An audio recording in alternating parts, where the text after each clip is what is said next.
The 2025 Logitech G Pro Invitational Qualifying Series is brought to you by Logitech G, Motorsport Australia, The Gamesman, Playseat, OG Gear, Max Pappas Innovations, SimSpeed TV, Speed Cafe, and the Australian Sim Racing Group.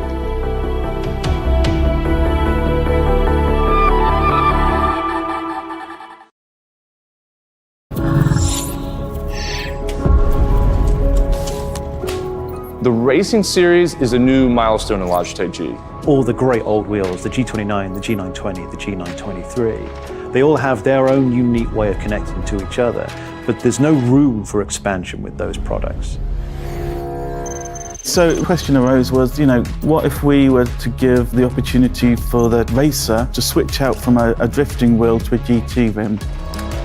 With the wheel hubs that we created, that's got a very specific button set, but you can replace any of the steering wheels. And the real lovely aspect to this was we could give the user, driver and the racer the opportunity to experience different genres of race. It allows drivers to craft high quality, customized setups that resonate with your individual racing style. When we start with the design, we always start sketching. Very often, once we've got sketches, we start discussing with engineering. We had 3 rounds of engineering testing or user testing where we invited in users from sim racing, and every single round of feedback we refine, the product based on what they tell us.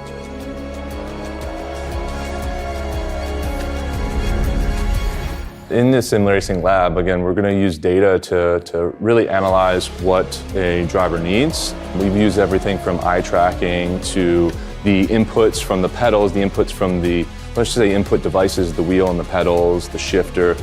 We're taking that and we're compiling it so that we can build different products based on those individuals' needs for all consumers and all drivers. I don't know of anyone else in the industry that's actually doing this kind of research into their products to see how their products are affecting performance of their users. We've built the product to make sure that it's as reliable as possible.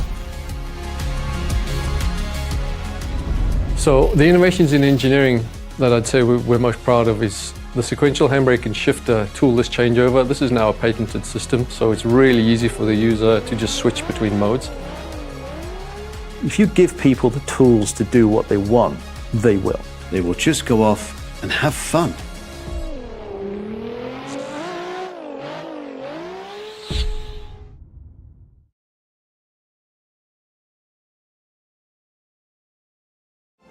Weekend in, weekend out, Motorsport Australia officials are making waves. From waving flags, waving cars through pit lane, or responding to a wave for help. Wave hello to new lifelong friends. Who knows, you might just make waves around the world. Ride the first wave. Search Motorsport Australia officials today. We are gaming fanatics. Our goal has never been to just play games. We think it's much better to feel like you're actually in the game. This feeling is what drives us as we create world-class gaming chairs. Our one aim, give you a brand new gaming experience.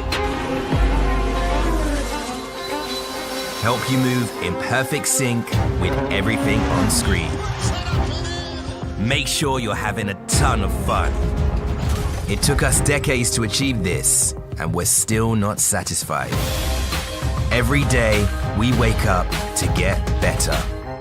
We'll never stop designing the very best to help you be your best.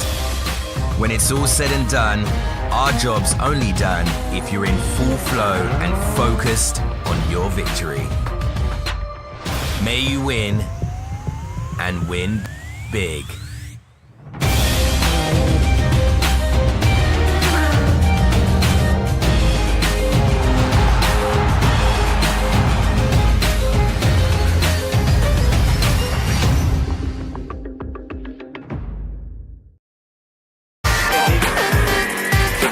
Hi, I'm Brendan Leach, driver of the number 7 Audi R8 or MPC Audi Custom Racing. First impressions of OG gear on the sim, fantastic. It feels really nice in your hands and doesn't gather up under your fingers.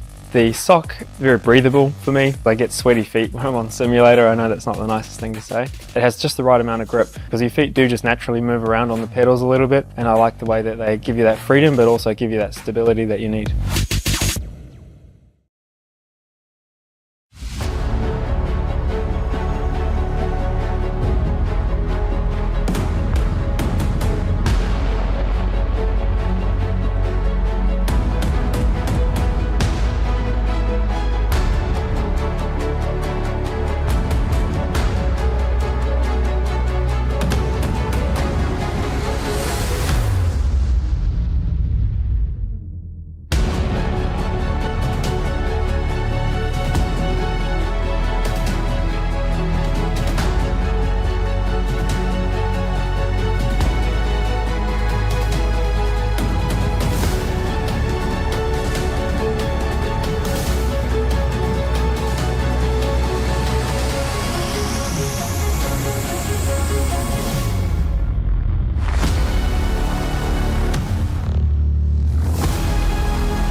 Hello and welcome back for 2025, ladies and gents.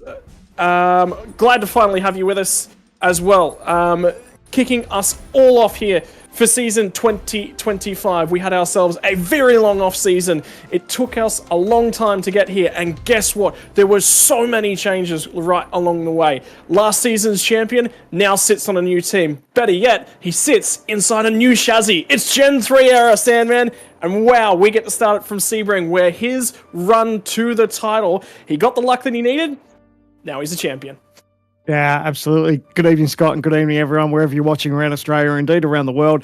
This is about as exciting as it gets. I was excited for when the Logitech G series kicked off in earnest, but now we've got Gen 3, exactly like you said. We've got the Mustang, we've got the Camaro. It's a new season of racing, and I can't wait. Sebring is going to be... I'm just lit. I'm so excited. We were talking before we went to air and just saying how exciting we've been about Sebring. It's really turned it on as a championship opener. And I had my doubts when I first saw it on the calendar when the series was put together. I was like, really? Do we want Sebring as our opener? But tell you what, after watching the last couple of opening rounds, absolutely I do. And I'm already pumped. I can't wait to see what sort of excitement we're in store for tonight. Yeah, that's just it. I mean, you talked about it, right? Is that this track, is it really ever going to make a great racetrack? GT stuff, maybe.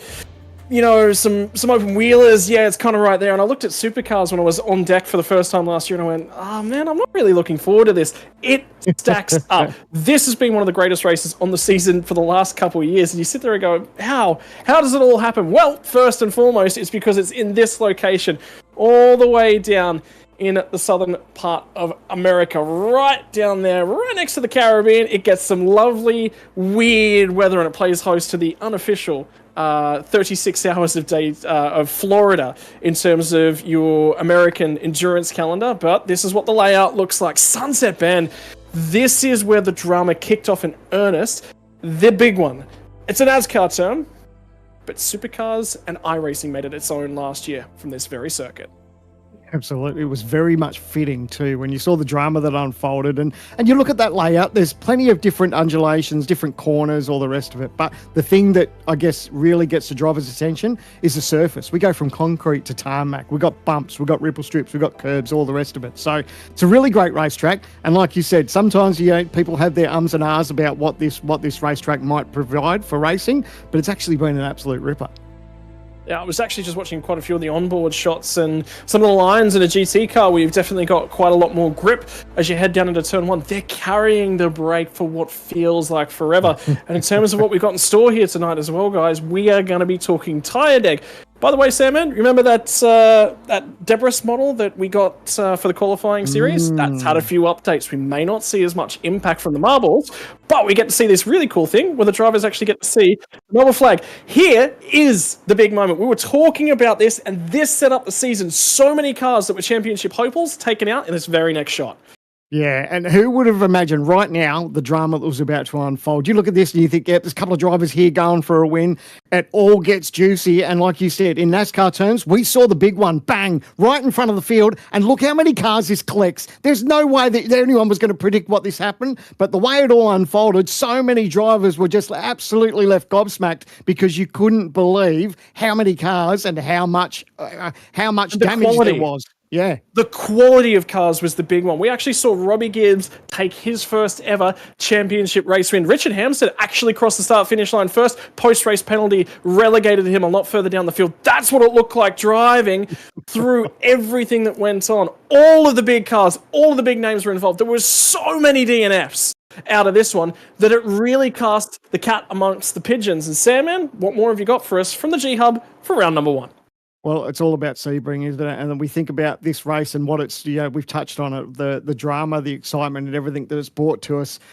Tonight, it's going to come down to tyres. I'm going to pinch that old Harry Hogg saying from Daytona, tyres is what wins a race. We're talking about severe degradation with some of these teams and drivers where they're losing to up to a second of pace in only 2 or 3 laps. So the tyres, they're out the door. So people really want to be making sure that they look after their tyres. The fuel window, critical lap number, lap 20, and of course, we've got 38-lap race. So everyone's going to be not worried about the fuel. It's going to be tyres and gingerly using that throttle. That's what it's going to be all about tonight.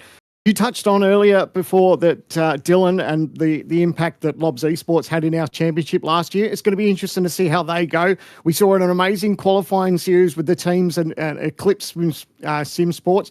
They had a dominant qualifying series. It's going to be interesting to see how they go now that they're in the big main game.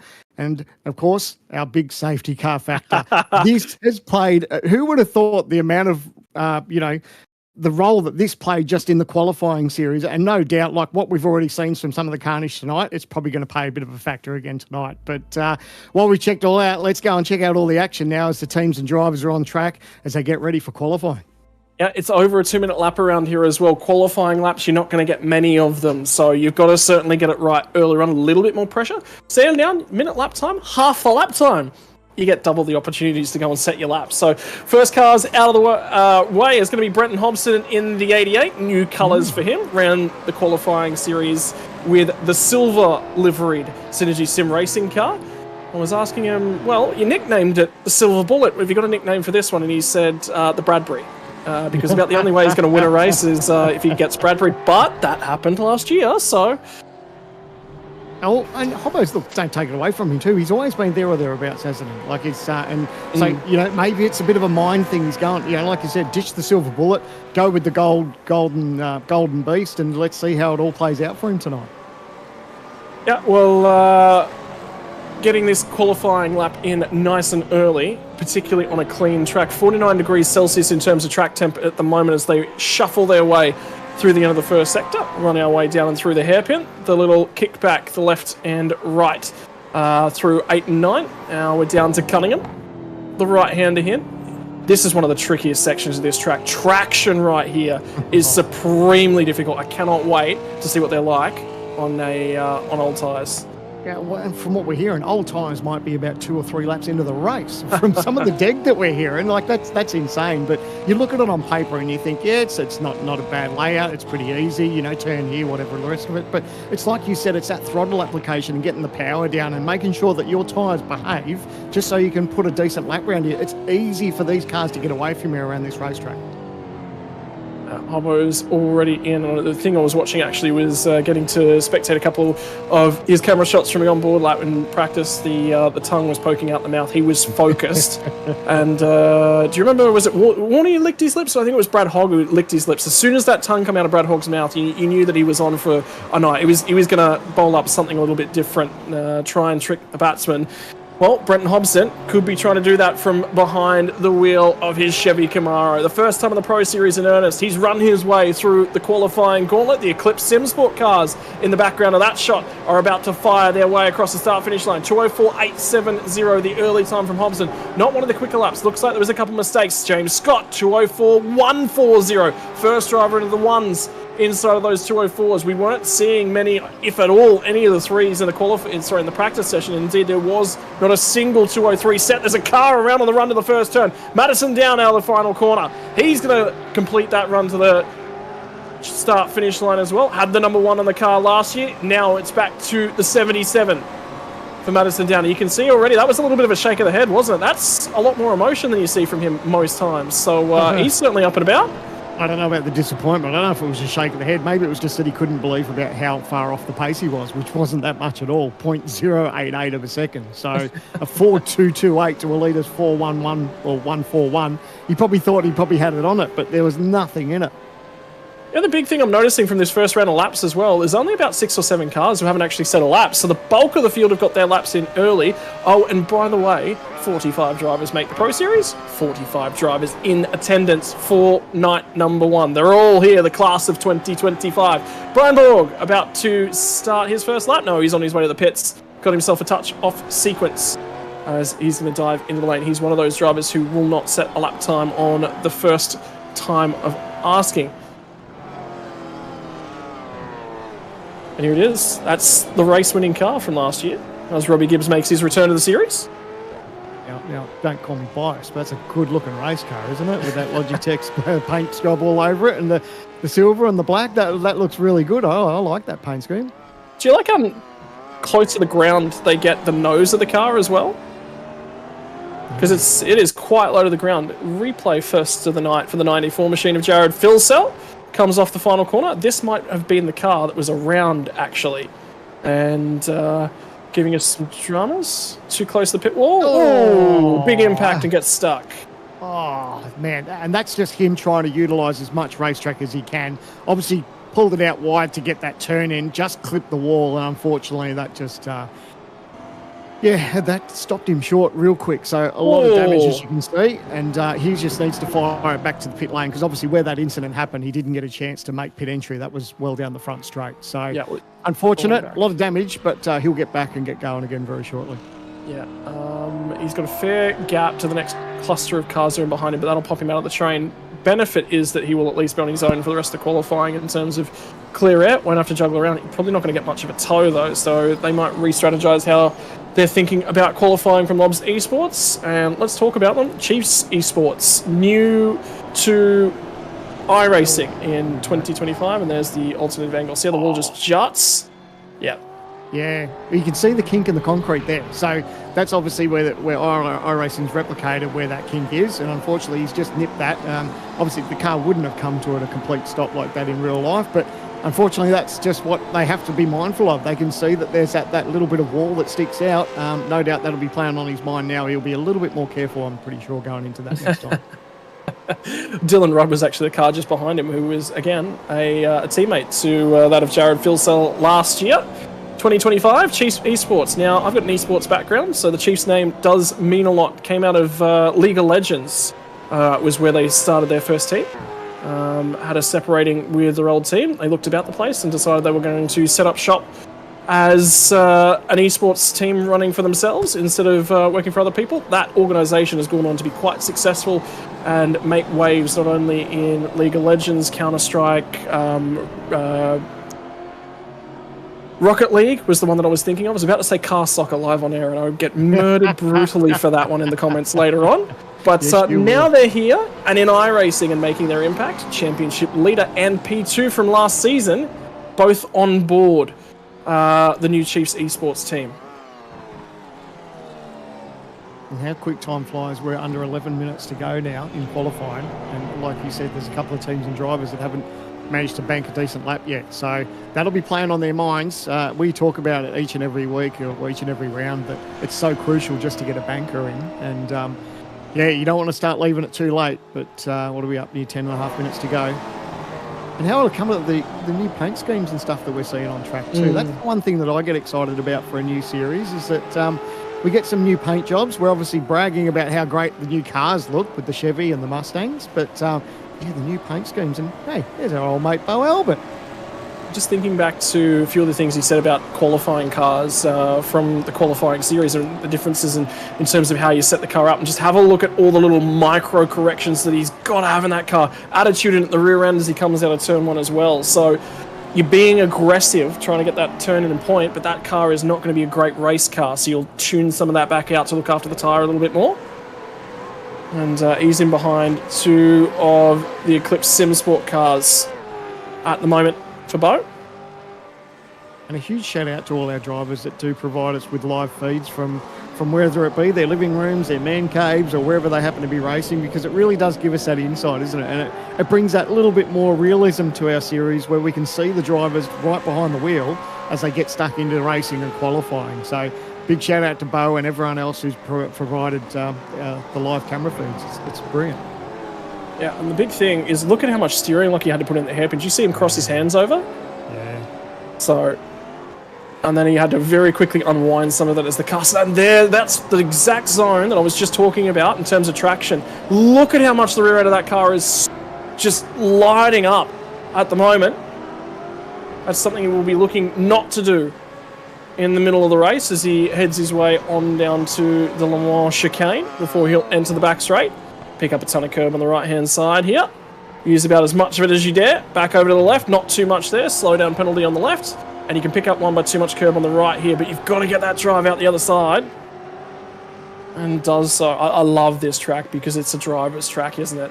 Yeah, and you can see he's just getting that little bit of a toe from Woods just in front of him too. So he's trying to make the most of that down this front straightaway. And like you said, you get a good exit there. You carry that speed all the way down there.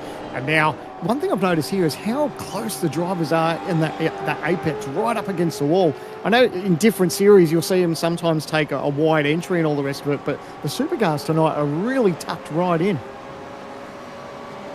Yep.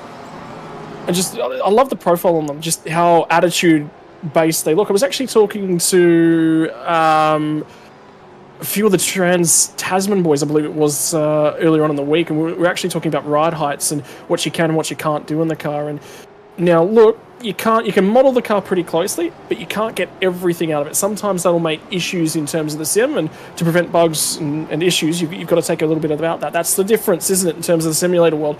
Ride height, there is a lot more room to change the ride height on the real car. This car, a little bit less room, can't run as much rake, so you do have a slight difference in terms of the setup application. In the meantime, Jared Filson, we saw him cutting a fair bit of curb down the back straightaway, setting himself up for a fast lap by the look of it. No, this is a flyer, so he's either on the way back to pit lane at the moment.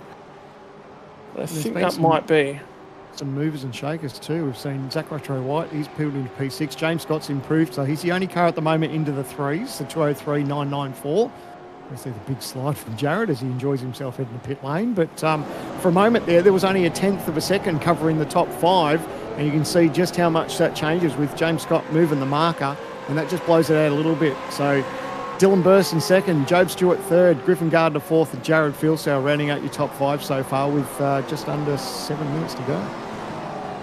Yep, and Job Stewart as well drives real-world race cars and is pushing on for higher and higher honours in terms of his racing career. Cody Death is about to start a flyer, and that's why you saw him cut the last corner as much as he possibly can, really straighten up the exit on the run to start another flying lap for him. One of the drivers who is yet to set a time. So a lot of pressure now building in the back half of this session. 13 minutes and 40 seconds on the clock, 6 and 20 remaining to start your flying lap. And Jared Filsell's got a P5 with that attempt, so he's right up there and in contention at the moment. The big thing is, who are we looking for in the middle of the back of the field? Probably doesn't necessarily be there. Looks like Cody's backed out of it, so he had a crack and then decided that he didn't really like the way that time was going, so he's rolled out of it. Whether he'll fire back to pit lane, that's the tricky bit. We talk about how tough the tyre wear is.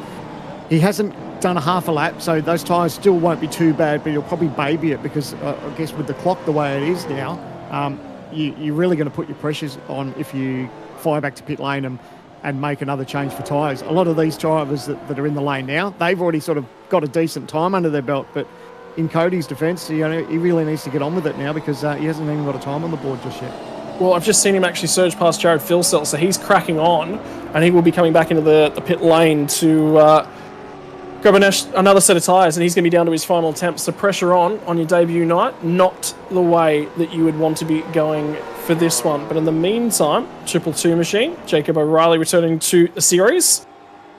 And another point to make as well is, remember when we were talking about Vermilion Sim Sports this time last year? We're all sitting there going, gee, that's a big team. Well, they're making it work. They're back here and doing a phenomenal job.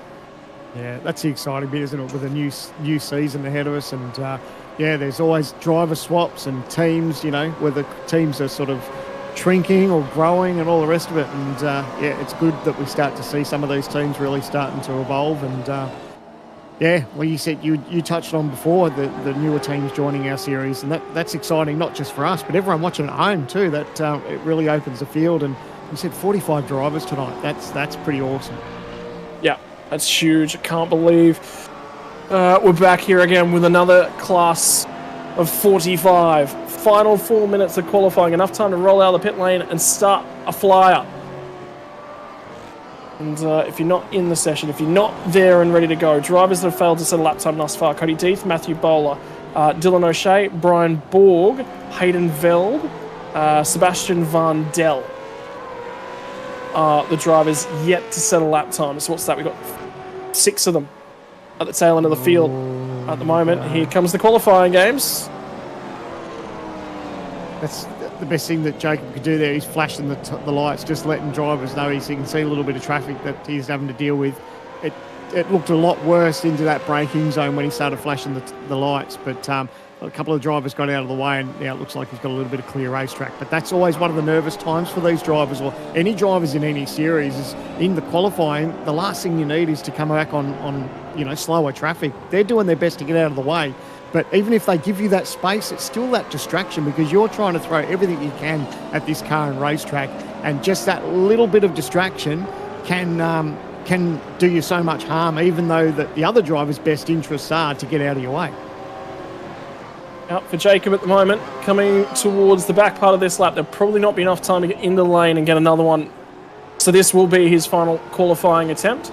Coming across one more car as well, which is Dylan Rudd, so he'll clear him. Actually, it's the whole field. Get a load of this. You're about to see the whole field, and everyone's recognised it, and they're trying to stay out of his way. I just don't see Jacob O'Reilly getting this lap together. He's going to come across a host of them. That's the run of the final corner. They're crawling around there. He's going to try and get at the apex. There are guys trying to start a lap here. Dylan Pereira is one of them. Actually, he's managed to dodge. He slots in. Wow. Not too badly. That could have gone a lot worse. Yeah, and he'll get the tiniest little bit of toe there. But, yeah, like you said, that could have been a lot worse, and managed to get away with that, considering how bad it could have been. And immediately Varndell gets his lap in and just bails right on the spot, gets straight out of everyone's way, because he knows if he doesn't, he's going to be managing traffic for the entirety of the lap. There'll be a few guys that'll compromise, maybe a half a tenth or a tenth down at turn 1. Griffin Gardner at the moment slots himself back up into P4. And have a look at the numbers, look at the drivers that are in that mix at the moment. Phil Sell's got himself a black flag in the middle of qualifying. I don't know if that's a pit lane exit penalty. It might have just been a slowdown penalty. He was clearing at the point in time. I was hanging around, so see, Kurt Stenberg's also got a slowdown penalty at the moment. But Chiefs Esports, Eclipse Sim Sports, Evolution Racing Team, Chiefs Esports, Lobs Esports, and then Vermilion TTR. Lobs Esports for Andrew Gilliam as well. So look at the teams that are up in amongst that. That is actually quite a good blend. We saw dominance at certain rounds last year of one team or so, but in terms of qualifying trim, the car is definitely a lot more skill based, you would say, and that says that there is a good mix of drivers, talents, styles that shuffle up and down that field. Yeah, absolutely. We're not going to see shortage of any action this year. There's no doubt about that. Like you said, the teams that you've touched on, the drivers that we've got in the series, the new car, the tracks that we've got throughout the calendar for 2025. It's a recipe for so much excitement, and I'm so pumped for tonight. I'm excited that we're here for round 1 at Sebring, and I already can't wait for the green flag. I still can't wait to get through qualifying. I just want to get to the green flag. Got good news for you. 40 seconds left in the session. There's a couple of drivers who've just gone past the stripe. They will get one more attempt in. This group are all on their last flyer. They won't have the tyre life to go again. The tyre, in fact, wearing. We'll never ever get to see what the perfect lap time out of this car will ever be, because you can't get the tyre to hang on across the duration of a lap. Griffin Gardner to the final corner for his final flying lap in terms of qualifying night number 1. James Scott finds himself another half-tenth. That margin down to a 2:03.907. Straight lines the run of the line. Robbie Gibbs is going to go with him. Gardner doesn't improve. 14 thousandths slower. Nothing in it. Have a look at the margins at the top end of the field, though, because Dylan Rudd isn't all that far away. Just run out of the final corner with Scrappy. Doesn't improve either. So will stay where he is for now. Was 12. Faulkner in at the last corner. These guys have already completed a lap. Lobs Esports cars of Andrew Gilliam as well. 2:04.230. There's a clump of cars in and around that number.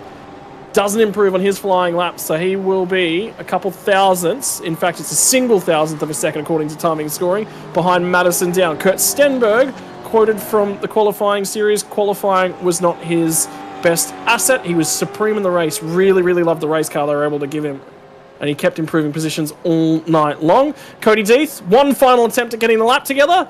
There is a lap. Does it count? It does, but he'll be at the back end of the grid for his debut when teammate Dylan Burst sits on the front row currently. There you go. I think that might be it for qualifying. I think it might be done in run 1. And it might be James Scott as your pole sitter. I think indeed it is. There's a small group of cars on the run to the final corner. We're just hearing Brady Myers sits 19th at the moment, might be on a lap as he starts to come out of the final corner. We'll get an update for you. Oh, he's had a That's Cody Deeth. That is Brady Myers in behind teammate Madison down. Does he improve? 2:04.4 will not be good enough to move himself far up the board. And in fact, he actually loses spots to a couple of his teammates that are in behind him. Josh Anderson managed to stick a lap together, as did Jake Maloney in behind. So through the few of the Trans-Tasman cars improving late on in the session. But your first play seat pole position for the Logitech Pro Invitational for 2025. It's a man who was quick last year, and tonight he's going to start his way off of pole position. James Scott gives the Chiefs Esports Club its first ever race and its first ever pole position. Lining up alongside of him, debut race in the Pro Series for Dylan Burse, gets it on the front row. Guess what? 10th and a half back. That's a huge margin for James Scott to have got that pole by. Have a look at how close it's going to get back behind. Job Stewart was a 10th further back as well. This is where it starts to get tight for the Evolution Racing team. They're going to dominate row number 2. Ethan Grigg got 4 thousandths of a second off of his teammate alongside of him. Row number 3, what does that look like? Well, it's going to be Robbie Gibbs, last year's race winner, another of the ERT cars, 4th, 5th, and 6th. He is 10 thousandths of a second further back and not all that far behind him. Griffin Gardner, another of the Chiefs Esports cars. So just about dominating the top 6 for those two teams. Jared Filsell, the first of the Lobs Esports cars, comes home after qualifying in 7th. Zach Rattray White will be the first of the Million Esports cars, lining up alongside of him. Madison Down and Andrew Gilliam are going to round out your top 10 Trans-Tasman cars. The first of those just inside the top 10. Andrew Gilliam will line up alongside. Remember, 1,000th of a second between those two to stay inside the top 10. Josh Anderson put that lap together very late on in the session, just outside. Luke Rosella in the second of the Lobs Esports cars will line up alongside of him. And then we'll go back to last year's championship winner, Dylan Rudd, out of 13th. Lining up alongside of him is going to be the 56th, another debut driver, Damon Woods for Eclipse Sim Sports. 15th and 16th, Wayne Burke makes his return to the Pro Series, and Jake Maloney will be lining up and alongside of him. Rick Kuznetsov led the championship at stages last year. He'll be starting alongside of Dylan Pereira, who gets into the Pro Series this year. For Synergy Sim Racing, another teammate inside of the top 20 is going to be that of Adam Briggs in a fancy-looking car. That's a pretty entry for him. I think he'd be quite happy with that paint. Bo Albert will line up inside the top 20 alongside of him. Wasn't happy with his efforts from last year in terms of race prep, and it looks like qualifying's gone the same way. Maybe his race will go a touch better. Brady Myers, Trans-Tasman Racing, and Jordan Ross just outside. Jordan Ross only got 2 qualifying laps together. Some sort of drama for him meant his session ended early. The first of our race winners from the qualifying series, Emily Jones, lines up on 23rd spot, only 4 thousandths ahead of Ryan Jones. The two Joneses keeping up with them all night long on row number 12. Brady Baldwin and Lachlan Capel out of the 13th row of the grid. And before we get back to Brenton Hobson and the gold-coloured car, not doing all that much better than the silver one did. Maybe you'll swap back to the silver one for the next round. Jacob O'Reilly alongside of him. From there on back, we get to Jack Wittes and Glenn Postlethwaite, who will be just inside of the 30. Still 15 more cars to go outside of here. Sean McNamara, series veteran, lines up alongside of one of the younger kids in the field as well, Kobe Williams. That'll be an interesting row to keep an eye on the run of turn number 1. Jake Blackhall from Teo Sorono out of 33rd and 34th. 35th and 36th, Ben Faulkner and Kurt Stenberg. Both these guys will drive their way through the field. Had great race pace in the qualifying series. Andre Youssef and Ian Ford a touch further back. Not necessarily too happy with the qualifying efforts for those guys. We'll see if they can progress. Tyson Broad, the Orbit Drop Bear Motorsports machine, will line up alongside of Sebastian Van Del, who did manage to get a time together. And then the last of the qualifying drivers will be Cody Deeth. Now, there are a couple of drivers who are serving rear of grid starts, which will be Matthew Bowler, Dylan O'Shea, and Brian Borg. I believe those are overhangs from the qualifying series. Hayden Veld will also be coming from the rear of the field as well. 10-second penalty. I did just see that one. 10-second penalty to car number 30 for impeding the 47, which will be Kurt Stenberg. So, penalty coming from the qualifying session, and we'll jump into the first of our interviews. Sam, I've rattled through that grid. You can take the first one off. It's tonight's pole sitter, James Scott, alongside. James, congratulations, mate. As much as things change, things stay the same, mate. P1, pretty happy, and not a bad effort with the new outfit, mate. Congratulations. Yeah, thanks, mate. Obviously, a bit of a change from last year, but yeah, happy with the lap. Car's been feeling okay. Not really sure what the race is going to put up. I think it's going to be pretty entertaining with a lot of tyre degradation, so it'll be interesting to see what happens.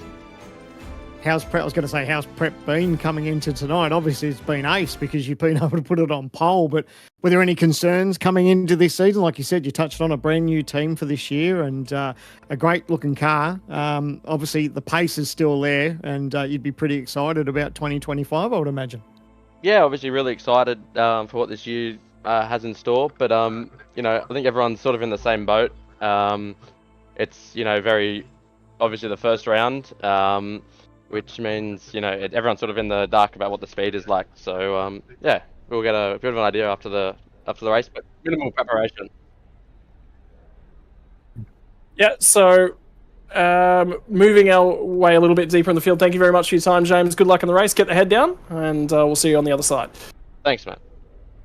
We'll take our next step down the grid. We'll be chatting to Jared Filsell, who sits at a pin number 7. And for Jared, qualifying not necessarily the happiest. You a slew of pole positions last year, and pace not necessarily there in the car, but I get the feeling race pace in that thing is going to be mega. Hello. Yep. Sorry, I wasn't at the computer. I had to run back. Quali didn't go to plan. Had a wall pop out in front of me at the end of the first lap. I don't know what happened there. I've never had that happen before. That's unfortunate. And then I got balked on my last quali run, which was unfortunate. So yeah, we should be a little bit further up, but that's okay. We'll see how we go in the race. In terms of things, a few changes behind the scenes. Obviously, a few less teammates this season at the start of the season. Are you guys? How's the outfit operating? How are you feeling comfort-wise coming here into turn 1? Particularly, we've got a tyre deg race on our hands. How's the car in the long run? I think it's okay. But yeah, there's just a big unknown of who's got what around you. I'm sure you'll know after around lap 10-ish. You'll know who's got what. So yeah, the car feels okay. But yeah, the track temp's really hot, so it's going to feel quite average regardless of what setup direction you're chasing. So yeah, it's just be a bit of survival out there. Mate, in terms of the run to turn 1, a lot of cars to overtake. How's the race starts feeling in this car? Hit and miss to be honest. We'll just have to wait and see. Obviously, we've got the variable bite point now, server to server. So yeah, so we could move forward, we could go back. Not sure. We'll just have to wait and see. Only mate, get the head down. We'll see you on the other side. Thank you very much for having some time to chat with us. Thank you. And finally, out of P14 here tonight, driver the number 56, Damon Woods. Sam Mann's on standby. Damon, mate, 2025 is here. We're at Sebring. Obviously, everyone obviously wants to qualify pole. With that many cars on the grid, 45 cars, P14's not too bad, mate. How did you feel about qualifying? Look, in the end, I'm not too upset about being where I am. I'm with some of the more established drivers, within the supercar realm. So, in the end, it's not terrible. A bit annoyed that I whiffed a time that would have put me within 10, but it is what it is. Hopefully, we have a clean race, manage the tyres, and we'll hopefully be there at the end. That seems to be the talking point tonight, mate. There's tyres. How are you feeling over this race distance? We're hearing that you've got to be pretty kind to those Dunlops. Well, I mean, we did Winton in 60-degree track temp, so I had some pretty good practice trying to manage the tyre, but look, high load corners on hot temps in this kind of car is, it's always going to chew the tyre, so it's just going to be managing exits and, trying not to wheel spin too much. So we'll see how everyone else plays. I think it's going to be very determined on what the leader's pace is early on, and we'll, train until the pit stops, so hopefully the pace is slow enough that the tyres don't have too much of a drop-off, but we'll see how we go. Mate, excited for this year, I would imagine. Eclipse did a pretty impressive job in the qualifying series, got plenty of good TV time, and you'd be no doubt pumped for tonight and what 2025 holds. Yeah, hopefully we can bag some good results. Bercy's in a pretty good spot to bag, so hopefully he can whip out some magic and score a good result for us. Well, I'll stop annoying you, mate. You can get ready for tonight. All the best. And, mate, I'm a little bit jealous. I reckon this is going to be a bit of fun. So have a good crack and fingers crossed we're talking to you a little bit later tonight. That's the plan. Cheers, boys. Cheers, Damon. All right, all the best. Righto, that is it. The Gamesman Grid Walk, the first of the season for the Pro Series 2025. What do you reckon? That blimp up there? I tell you what, Sam, man, I'm actually terrified of heights. It's my birthday in a couple days, and the thing I'm doing for my birthday is I'm going to go jump out of a plane. Well, I think I might want to jump out of that blimp and watch the race from up there. The race start. That's nearly the right spot, you reckon? Yeah, mate. Mate, if anyone wants to give me a ride in a blimp, I'll be there in about half a second. I reckon that'd be awesome. Well, Sebring, to all the fans that are watching along at home that join us for the first time here tonight, your play seat pole position goes the way of James Scott. Thank you once again for play seat for jumping on board. That was the grid walk as well. But how about that? The drone shot from down across all of the pit booms. Those are the results from the Sebring 12-hour. What manufacturer has won it across the years? And tonight we get an opportunity to write another name into the history book. This race has never been won by the same person. So, a bunch of drivers with an opportunity to chalk their name into lights to be the first driver to multiple win. Could we see our fourth winner in 4 years, though? That's the big key, I think, and to be honest, there's every opportunity for that to be the case. Race information for here tonight. We have actually had a slight reduction in terms of our racing laps. 228.72 kilometres, approximately 230 kilometres, 70% to the maximum fuel size. Maximum fuel tank size, which is about 93 litres, 2 compulsory pit stops. That's the big key. Talking to a few drivers, you can make it home on 2 pit stops from lap 2. Basically, you can come in at the end of lap 2, take 1 more stop and get home. But the big thing on everyone's lips, tyres, tyres, tyres. Yeah, that's it. Be kind to those Dunlops. I don't know if I'd want to be going from all reports that I've been hearing. I don't know if you'd want to be going after lap 2 for tyres. But, hey, some people are out there prepared to roll the dice, and that's what we like to see. And in the next 15 seconds, we're going to get ourselves the first race start of the year. I did actually just have a message crawl its way in, just an update on things. It was just the update of the 10-second race penalty for car number 30. There was another qualifying incident that was actually investigated and no further action was to be the case. Car 19, 053 and number 12 rear of grid starts. So that is Matthew Bowler, Dylan O'Shea and Hayden Veld all taking their rear grid starts. Right, the revs are going to start to rise. Here it is, 2025, the run to turn 1. Who's going to light them up? Who's going to be a hero? Who's going to end in disaster? Burns does not get a good getaway, but I tell you who did. It's the Logitech cars from row number 2. They're both surging forward. Who's got the run though? Joe Stewart's going to be trying to slice down the inside. Here comes Phil Sell. Didn't get a good getaway. Burns has lost 3 spots on the run into turn number 1. And now the horde of V8s try and make their way through turn 1 for the first time in 2025. And 45 race cars on track managed to get through the first couple of corners nice and clean. What an amazing shot that was. Everyone running into turn 1 and everyone just giving each other a little bit of space. This is a long year ahead. The last thing you want to do is start to give yourself some enemies here in the first lap. It didn't take long. Already the elbows starting to come out. Drivers making good starts. Drivers making average starts. Who's really been able to punch their way through it? I tell you what, Joe Stewart's gone massively backwards. I thought he got a great getaway. Did not get a good getaway. It was Greg Gold who got the great jump. Robbie Gibbs also surged up inside that top 4. So both of those guys able to get a strong getaway. Gain some spots on lap number 1. And Phil Sell was one of the other big gainers. Josh Anderson still sitting inside of the top 10. Madison down, also a gainer on lap number 1. Bo Albert's grabbed 2 spots. Big slide. Who was that? That might have been...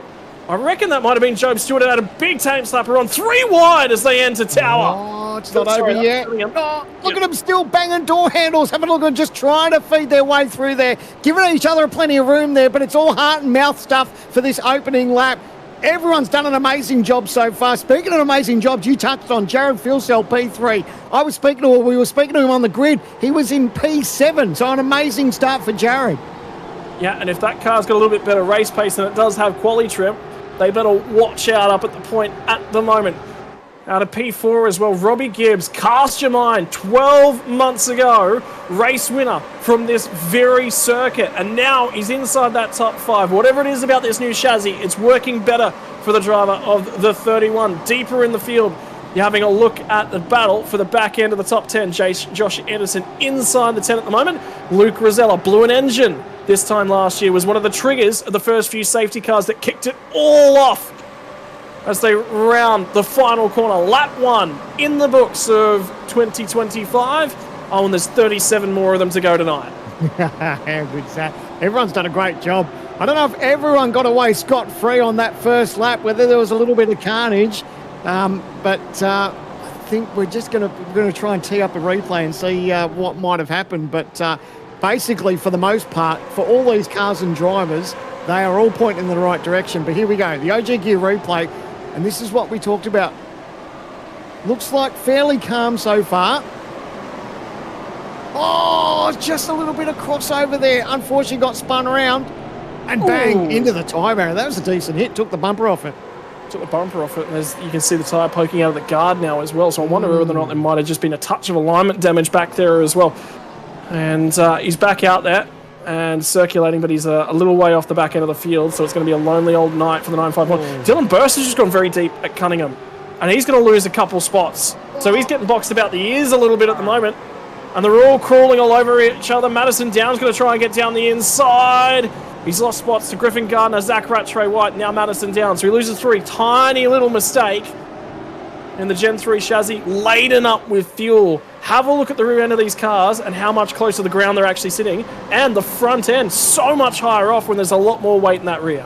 Yeah, absolutely. And that's good. That gives us that little sense of realism, doesn't it? You know, and of course everyone's playing the fuel game as far as how much, what fuel they've got on board. But we're going to check out another OG Gear replay. That's Hayden Veld and Glenn Postlethwaite. And they still elbow each other as they get out on the straight. They both crawl their way through what is a flat-out flick back, right-left in a GT car. Covers him all the way to the grass on the right-hand side because Glenn Postlethwaite has probably got the temper up just a little bit, and Hayden Veld's been helping him with that. What do they say? Hot stuff coming through? I think he just closed the door and said, that's it, I'm going on with it.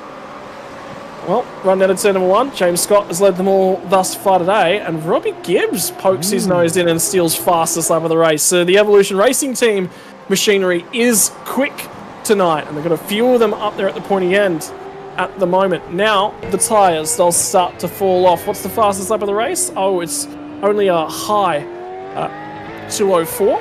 In fact, 2:05.2 for Robbie Gibbs at the moment in terms of his qualifying time. He's fallen off by over a second is the difference between high fuel and low. And Robbie Gibbs has got a bit of a love affair with this joint, doing all right so far, only P4. Just watching what these guys are doing in front, and I love this onboard camera. It really gives you an understanding of where they're positioning their car, and if you listen, and if I keep quiet a little bit, you'll listen to their throttle as well, because they're obviously looking after these Dunlops. Yeah, that they are, and they've got to. And for these little front 4 starting to make some headway and starting to pull away, they've put about 1.3 seconds over Griffin Gardner, who leads that next pack, and that was where Dylan Burst was, and that little mistake has cost them touch with this lead group. But other than that, the rest of the pack is all still stapled together. Somebody in the background was doing the mathematics on the time differences. 1 second covered from 1st to 37th in qualifying. Yeah, how good's that?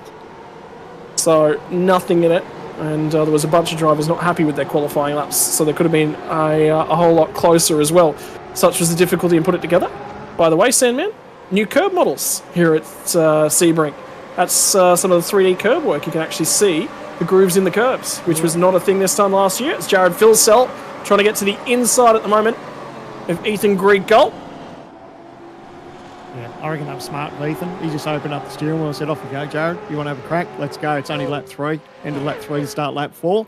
I think he'd be quite happy this there and roll around behind Jared, and let's see how the next couple of laps play out. But yeah, it's been a great start for Jared, hasn't it? P7 to P2 now, and in touch with James Scott. I'm just wondering who was the biggest gainer from our first 3 laps as it stands, who was able to make the most spots. One of the drivers that went backwards was Andrew Gilliam, 10th back to 14th. Matthew Bowler, remember, rear of field start, gains 13. Cody Deeth, Hayden Veld, Dylan O'Shea. I tell you what, that's all 4 of the drivers that started from the rear end of the field. So rear of grid. Shot down on the run through to the hairpin underneath the Advent Health Bridge and the cones that mark the braking markers before they'll tip it in.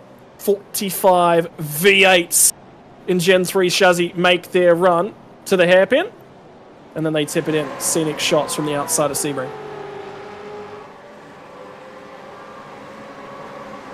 Well, it's a report card. I reckon so far so good. I reckon everyone's just sort of easing their way into this season opener. Obviously, you know, we keep talking about tyres, and there'll be teams and drivers that'll be very mindful of that and trying to just do their absolute best as far as keeping those 4 Dunlops underneath them. But no one wants to do anything silly at this stage. Being so early into this race, it looks like everyone's just really doing the right thing. Replay on board of Jack Wittes at the moment, and I believe that's Sebastian Varndell and Brian Borg just ahead of him. Whoa. That's a little bit deep. Smart. That was smart, though. He knew he wasn't going to make it. It's just like, you know what, let's just go for the escape road and push on with it. So, yes, he's lost some track position and some distance to the drivers around him, but he's got a straight race car and just pushes on with it.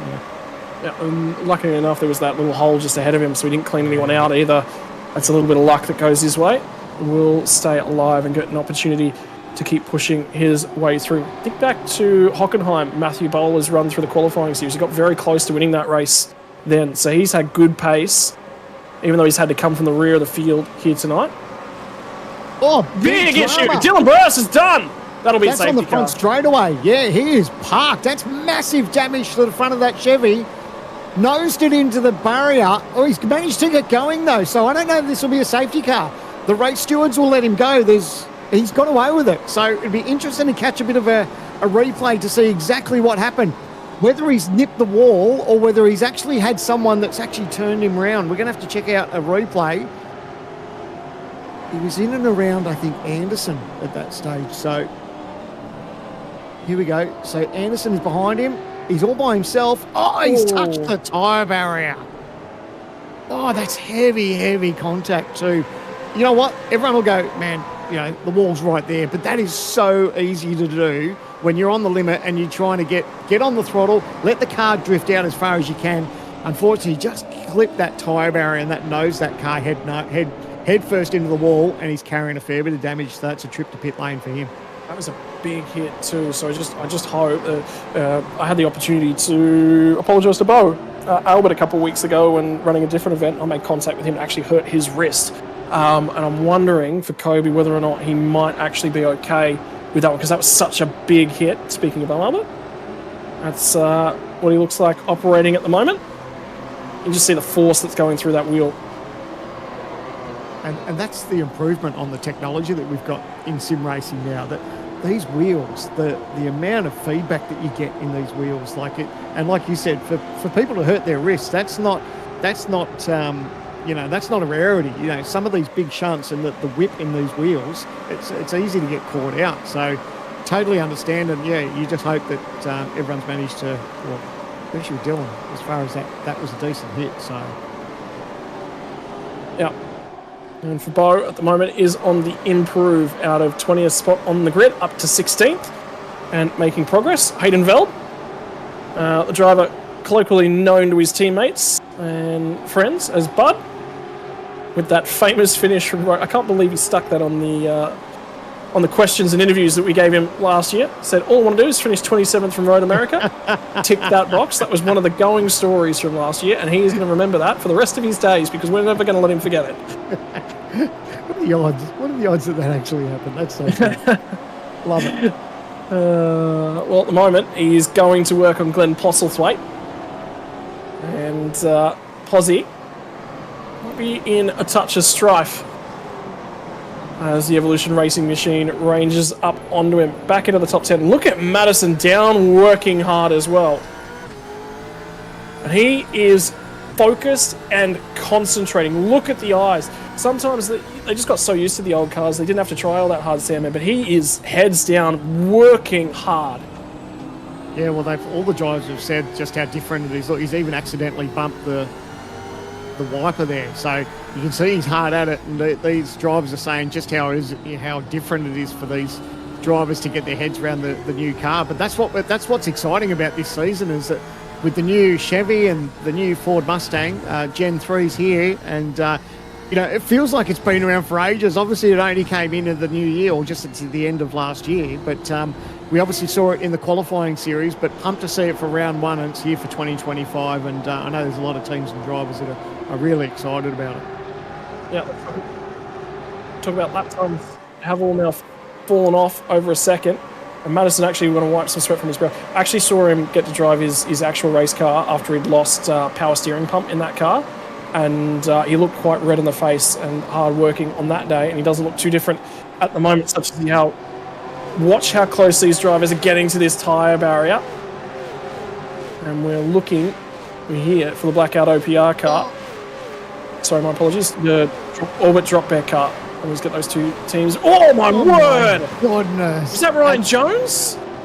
Oh, it's still happening. Oh, and this is exactly what I said. It's so easy for it to happen. Oh no! Bang. Oh no! He got away with that. That's unreal. That's unreal. Oh, here's Dylan. Sorry, this is on board with Madison. He's still having a red hot go. But I touched on that replay with that incident. It's so easy to do. And there was about 10 or 15 drivers that almost did the exact same thing, clipping that tyre barrier. Talking about changes actually in the off-season, and I've just been reminded of another one, is that Madison Down is now a married man. That is certainly a change that's gone around in his off-season. And there was a great grouping of Trans-Tasman drivers that all went and attended that event as well. There was a big old group of them. Check this shot out. This is going to be close. This is slowed down, remember? Oh my word!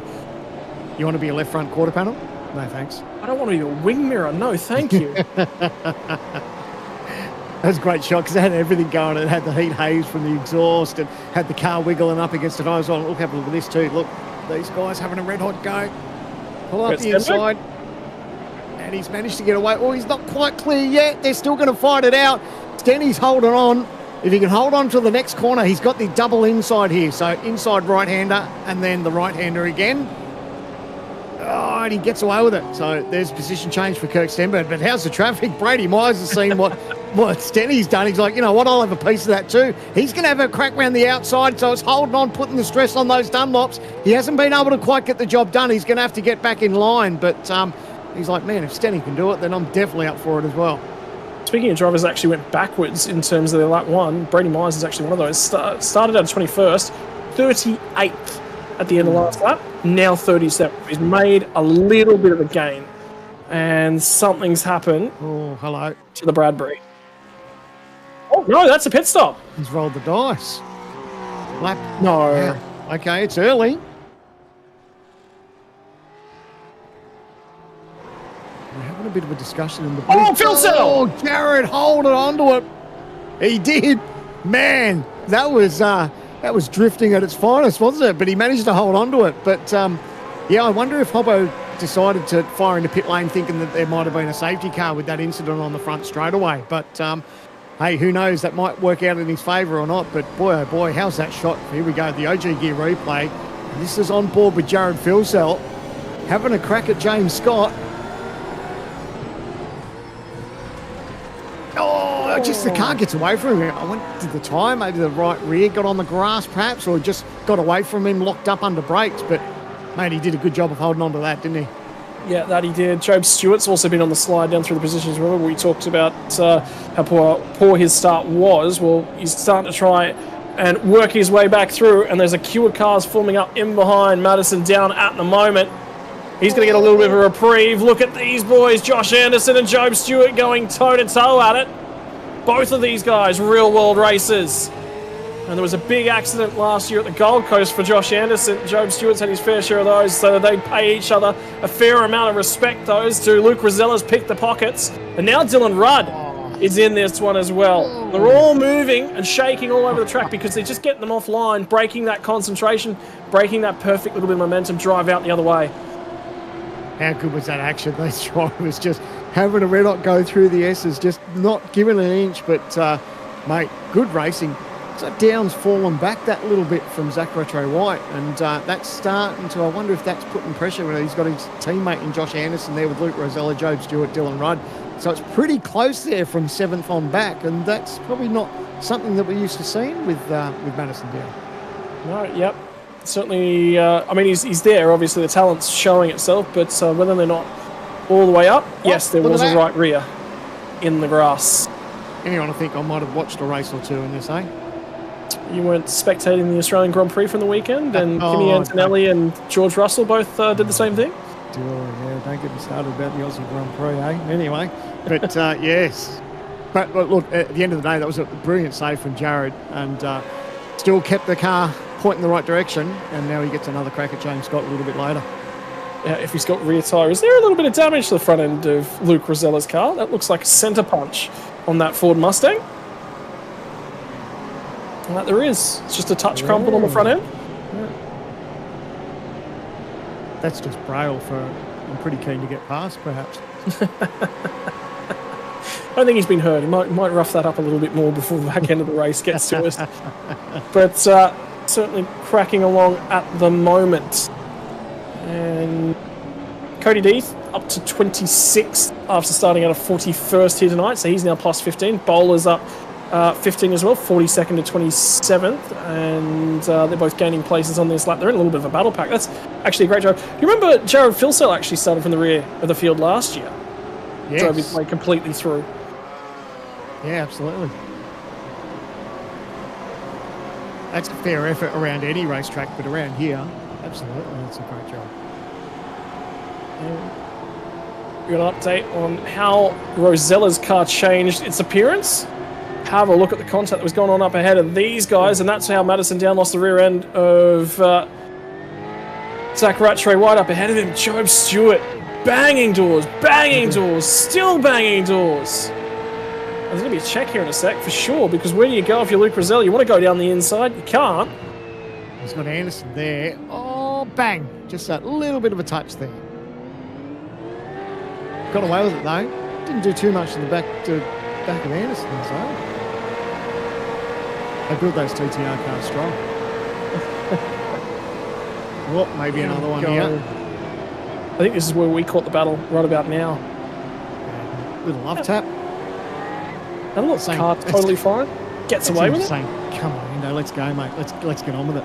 That's a love tap. Tell you what, Cody Deeth, I'm just watching a couple of shots of him trying to work over Teo Sorono at this point in time, and actually he's going to slide it down the inside. How's this one at the back end of the field? Is that Burst still getting around in that car? Going. He's managed to push on with that damage. Well, you know what? That's not bad. If he's managed to hold on and keep up with these guys, even though the damage he's got, he'll be able to get that tended to when he has to make his pit stop. So he'd be praying for a safety car so he can get that fixed then. So he's been able to push on. So that's actually, it's not a bad shout out for he's done a great job. Yep, 9 laps in the books as we start our 10th circuit of the season. Glenn Postlethwaite was on the slide as he got a roughing up. I tell you what, remember back at Motorsport when he actually did get quite a roughing up aboard that car? He was bullied and boxed and beaten about the head quite a number of times at round 1 of the qualifying series, and managed to make the main game after what was a little bit of a rough start. Damon Woods still chilling out inside the top 15 at the moment. Look at that bank of cars ahead of him. It's funny, you sit there as a driver and you're like, all right, P15, and you look up there, it's like, P10's just there. But easier said than done to get to P10, isn't it? This battle pack goes from 7th to about 21st, is the cluster of cars altogether. And he's at the head of a queue at the moment that are all trying to make their way on by him. Jordan Ross sits at the back end of it, all the way through to about P7 of Madison Down. We're all just squabbling. Everyone's trying to find that little bit of an edge over someone else in the pack. Geez, those static shots are great when they really give you an understanding of how these cars bounce around on these racetracks, especially here. You know, we touched on the different trikes. Just there, you can see they go from concrete back to tarmac, back to concrete. And, some of these stationary shots where you see these cars just bounce up over the curbs and through the transition and the bumps in this racetrack, it really gives you an understanding of what these teams really have to get their heads around, when they're setting up for these racetracks. So how they go about, it'd be really good to have an insight to some of these top teams to see how they go about setting up for some of these racetracks, because so much goes into these setups.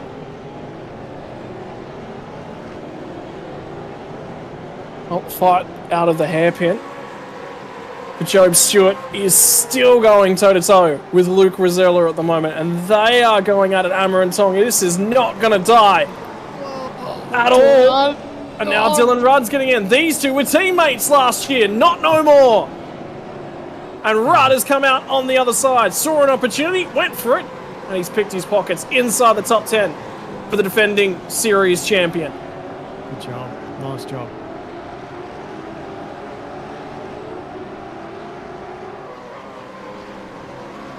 And I'll tell you what, the packs are they're just growing. They're not going away at all. Issue for Bo Albert here. And run down towards Cunningham, which will be the right-hander right here. Gets in a touch hot. Yeah, he's just went a tiny bit, didn't he? Dropped 2 spots. Still got a straight race car. Easy to do, though. And it's probably the front starting to protest now. What are we, lap 11? And we touched on that these tyres are going to be, you know, they're going to drop off over a second and a half, possibly after 2 or 3 laps. So, you know, after 11 laps, I reckon, yeah, they're probably screaming for a little bit of mercy there. And but only lost 2 spots. You can put on with it, push on. And probably not too far away from pit stops, I would imagine. Well, you just mentioned that. 3 cars are going to dive into the lane. Andrew Gilliam, Bo Albert, and Jordan Ross, all at the end of lap number 11. Well, the thing we talked about, the thing every time I talk to a driver this week, they mention was tyres, tyres, tyres. So you've got to be careful. An issue for Brian Bull on this replay as we ride on the run down to turn number 1. And the 458 of Sebastian Vandel. They're going to just try to touch a paint on the exit. Yeah. Oh, and he's giving him a what for as he rejoined. Oh, they still going to go on with it. No love lost here at the moment. They're going to crowd each other a little bit. Obviously, they're both not happy with the way that's all played out. And Dylan Burst goes ahead and makes some benefit out of it. So he won't be complaining. And there's the number 7 machine. That's Greg Galt. And that's teammate. That's in behind him. So that's Robbie Gibbs into the back of his teammate by the look of things. Let's check that whole pack up. Now, I wonder if there was contact or whether he just got in there and the car got away from him. You can see that margin. They're falling back from Jared Filsell and James Scott. So 3.8 seconds now, that margin. Here we go to the OG Gear replay. Oh, he's dived in there. And, yeah, there was contact. What's the first rule with teammates, buddy? Don't make contact. Good news was he redressed it, didn't lose a spot, got it done straight away. That was so important. Oh, here we go. To get that done. And Jared Filsell's now caught James Scott, so that's an issue for James Scott. That might be just the way his car is sitting on that racetrack. I was wondering whether he might have a slowdown penalty, and our producer just confirmed that one for me. We do have a slowdown penalty. You might see a pit stop this time by 12 laps complete. No, both of our leaders are going to continue on, so they're going to take this first set of tyres a long way because they've got an advantage. But Jared Filsell back to the point, 7th to 1st. He'll be very happy with that one. Yeah, and she's so easy to do when you get up over those curbs. If that's what he's got with a slowdown, that's gifted the spot to Filsell. We saw him making his charge a little bit earlier, and now he's been given a freebie. So, and with these guys that have got that margin, here we go. As we go to the OG Gear replay, and this is up over the curbs, left-hander. Yeah, and that's where the slowdowns come. There's not much in it. I mean, you look at the replay and you think with it slowed down, you think, oh, you know, what was he doing that? But, you know, you put it at full speed and it's so easy to unfortunately get caught out. So, look, not 9 over. He'll be kicking himself, but he's given a free kick to Jared Filsell, but they know that they've got some margin over the rest of the field, so they don't have to pit straight away. So, yeah, he'll be kicking himself, but it's not over just yet. Well, about half the field now taking their first pit stop, so it is starting to spice up in terms of the running orders. And I can tell you that Luke Rosella has just come through the pit lane. Jacob O'Reilly and Brenton Hobson, who pit a mile earlier in this race, have made significant gains. Adam Briggs has been in, so most of the Synergy Sim racing cars have popped themselves out of that pack and looked for a little bit of clear air. So that would have been communicated. Yeah, undercut. Just because we're talking about the tyre deck that we've got. So any of the drivers that pitted and run around and put new tyres on, that'd be a massive advantage. So, and that's probably what some of these teams need to think that are back sort of 3rd, 4th, 5th with Greg Galt, Robbie Gibbs, Griffin Gardner, any of these teams and drivers that they know they've got that 3 to 4 second margin to the leaders. They're probably better off making that dive into pit lane because they'll get that margin in one lap, no problems. Yeah, and fair amount of headway you'll be making to all those cars as well. Cannot understate that That undercut, she's powerful. Also, one of the big things we're seeing with this car as well is differing fuel amounts. Another car to come into pit lane, and it's going to be one of the Chiefs esports drivers, Griffin Gardner, gets it into the lane. So he sees an opportunity to drive to the lane and make some advantage. Dylan Rudd, he's going to follow him through. Love it. I'm glad he did that, because I just said that any of these drivers that were in that pack, it'd be good to see if one of them dived off and see what sort of margin they can pull in. So, yeah, especially if the likes of Phil Self, Scott, Greg Galt, if they decide to stay out for another lap or two, that'll really be an advantage for him. Yeah, I was just thinking as well, pole position here last year, 1:59.993, so it's just into the sub 2 minute lap times. And this year, 2:03.9. So, effectively, 4 seconds, bang on. Just shy of 4 seconds slower over a 2 minute lap time is the difference between the two cars. They took downforce off of them. They gave them a little bit more mechanical grip, but they took a lot of downforce off them. Bo Albert's made advantage with that early pit stop, the undercut. But now Griffin Gardner's going to rejoin in behind him and have some work to do. And Albert's got to play this kindly, because he definitely needs to put up a fight, but not so much that he loses out in the gain that he's made with the undercut. Yeah, I think he's a bit of a sitting duck here, especially with those brand new tyres for Griffin Gardner. Surprised, here he goes. He's going to think about a dive up the inside here. Yep. And that was smart. He was just better off just letting him go. He's just come out of pit lane with those brand new tyres, and easy move there. Righto, so the lead of the drivers who have made their first stops, that battle on track at the moment, 21st. So we've had just over half the field now make their stops. In fact, it's close to 2/3 of the field that have now made their first pit stop. He's not losing out massively either, is he? There's a replay. Oh, you can see, he just went in the inside of that cone. So that was the unsafe pit exit there from race control.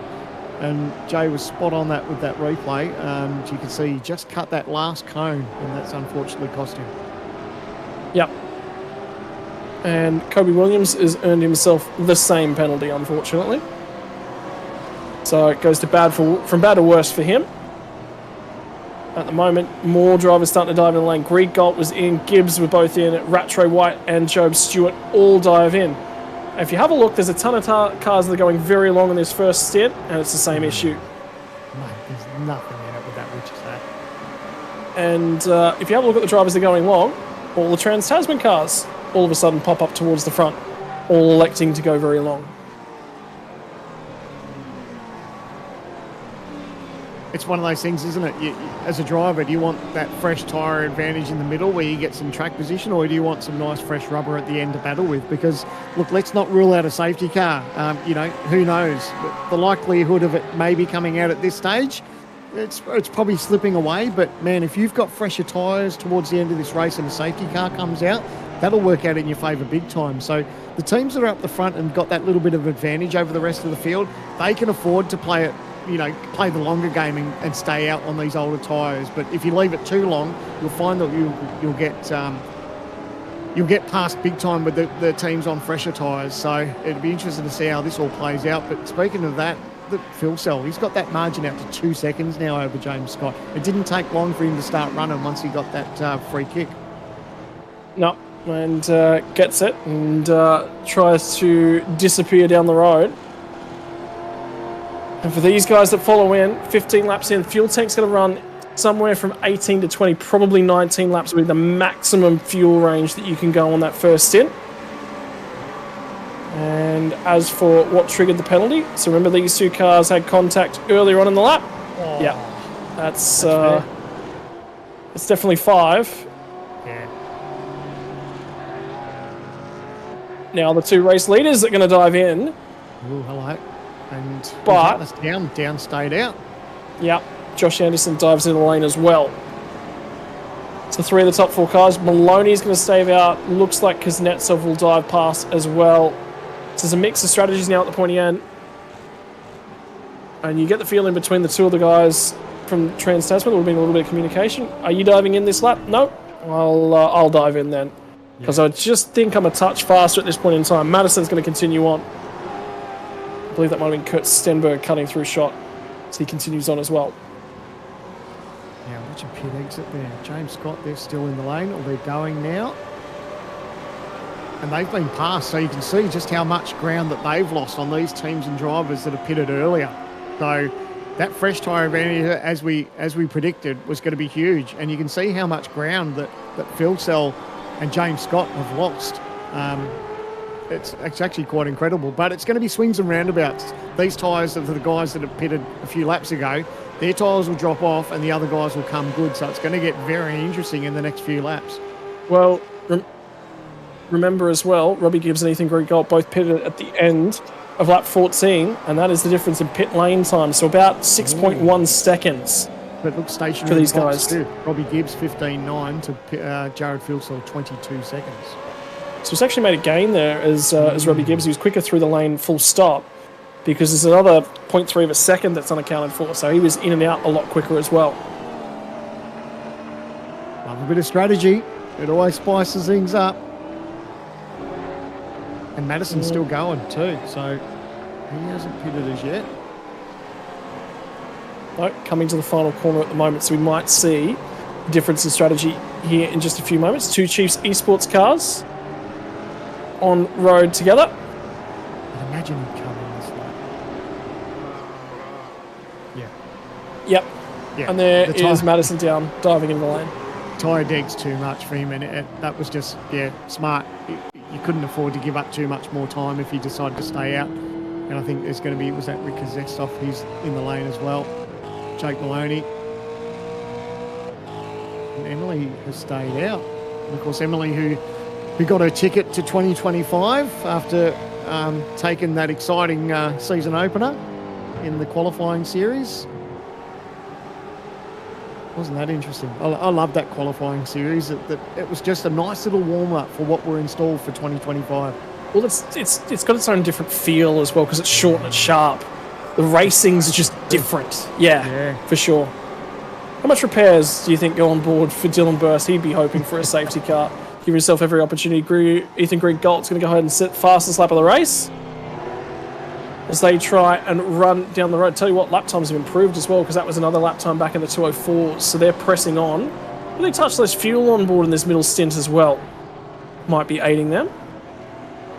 It's got a lot to do with those four-round Dunlops that they're sitting on too. That was interesting. I was quite intrigued when I found out the tyre deg and what teams were having to deal with for this round, and always makes it exciting from the commentary box and from the viewer's point of view, but I know drivers don't enjoy that tyre deg too much.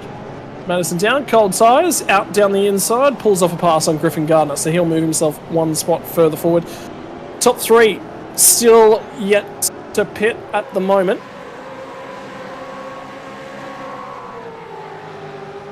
And Kurt Stenberg for a fun stat for the night, and it might only last this lap, maybe one more, depending upon how long he looks to go. 33 spots gained for the rear of the field to the pointy end, but there's going to be a bunch of cars about to pit, and that's going to dump him back a long, long way. But for now... Hey, we'll take it. Take the stat right now, because it's legit for the moment. It's 33 Stop the count. spots. That's but it. When he makes his pit stop, that'll all change, but he'll take it right now.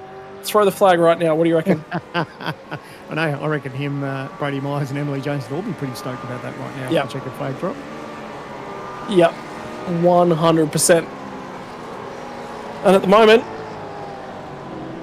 what's the strategy starting to look like? Emily Jones is going to tick off another lap led and will continue on. Kurt Stenberg will continue on as well. And Brady Myers. So all three of those cars going to the back end of the fuel range on that tank. In the meantime, Robbie Gibbs and Greg Galt cut their way through. Jordan Ross is looking to try and make up some force there. Three wide, and Andrew Gilliam's going to get elbowed on the outside. Josh Anderson goes down the inside, splits them both, grabs 2 for 1. You're kidding. 3 wide. No way. They managed to get away with it, but geez, that would have been a heart stopper there for a moment. And they'll finally sort themselves all back out. Rick Kuznetsov, after pitting from P2, is rejoined in 17th at the moment. But he will have massively fresher tyres than a bunch of the cars that he's around at the moment. He's in the back end of this little battle pack. You'll see the shot of the white, red and black 9.5 Sim Sports machine. So white, orange. What is red? Yep. And Adam Briggs is getting told to hurry up a little bit at the moment. Just in front of him, to the inside. Job will get done at the hairpin for sure. Yep. And the marbles, I'll tell you what, did you see them? Building up on the outside of that hairpin as well? I was going to say that, yeah, you can just start to see him build them up. And didn't that play a part in the qualifying series with the marbles and the way all that played out? That certainly made things, but look at that shot there, you can see just how dirty the off the racing line gets. That makes it quite tricky for some of these drivers. How many times over the last month do you think Brenton Hobson relived Motorsport over and over and over again? Don't do it. Here we go, this is his replay, the OG Gear replay. Anderson, and this is where they decide to go through wide. Anderson's like outside, I'll pull to the inside. He's got that fresh tyre grip. Bang! Gets up to the inside. Oh, a little bit of contact. So actually Anderson didn't make any contact. I think it just scared the pants off the other two and he got the job done. Yep, so smart as he cut his way through. And this one will probably pop up across our screens in just a few moments, but just picked it up. 5-second time penalty to be added to car number 12, which will be Matthew Bowler. And that was for contact with Teo Sorono on lap 16. All right, geez, Emily's in the pits. Dive up the inside. Oh, boy. We had a dive. Fresh rubber. Yep. Tell you what, wouldn't a safety car really spice things up right now? And the Triple Eight machine gets the job done. So for Rick Kuznetsov, he's able to leverage the fresher tyres and get past Andrew Gilliam.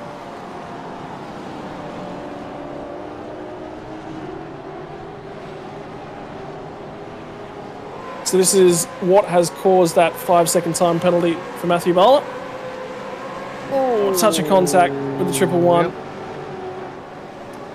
Yep. It's pretty easy for the stewards, wasn't it? Yep.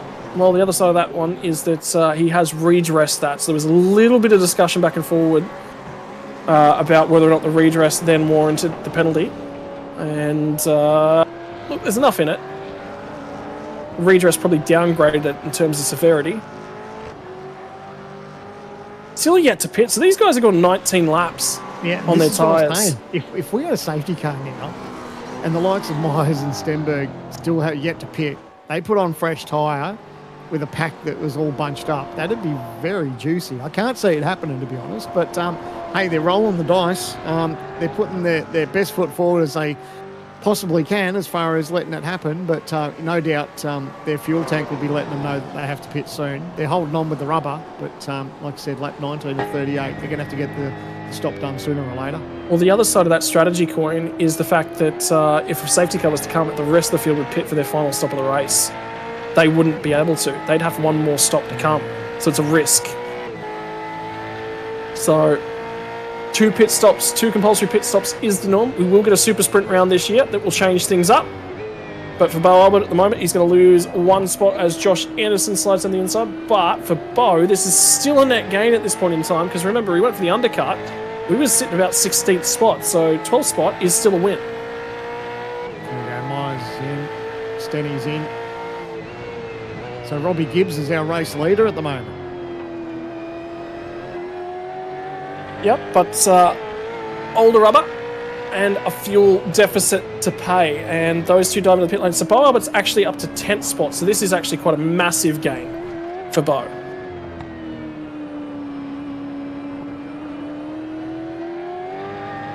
Problem for him is that there's a pack of cars just behind him that includes Rick Kuznetsov, who has 5-lap younger tyres, and Dylan Pereira, which has 4-lap younger tyres.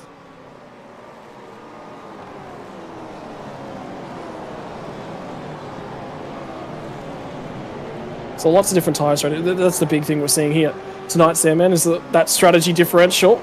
Brady Myers and Cody Deeth are going to go side by side. Myers has just recently pit, so he's got the advantage of the fresher tyres. Gets the job done nice and easily. Dylan Burst is looking a lot more aerodynamically well. You nearly did it, son. You nearly put the commentator's curse on him. He was looking a lot cleaner, and he nearly looked a lot worse for wear again as he nearly wore the cars in behind him at this point in time. Kurt Stenberg's going to slide it back down to the inside, and that's Taro Sorono, I think, the 111 machine on the outside at the moment. Yeah, Stenny's got new boots here too, so that's what's making him look like he's doing the job a little bit easier around these guys. But still had to fight for it. But yeah, man, as soon as you touched on the front of his car, I was like, oh, you had that wiggle. I thought, man, you've put the Mozza on him. But thankfully, he's got a new front end. It's looking just a little bit more aerodynamic than it did in the first few laps. But thankfully, it's all sorted for him and he can push on. And the worst part is for Dylan, you know, he's only got to be, 10 centimetres to the right. And he's never in that fence. He's inside the top 10. And he's having a great night. Yep. That's how much he's missed it by.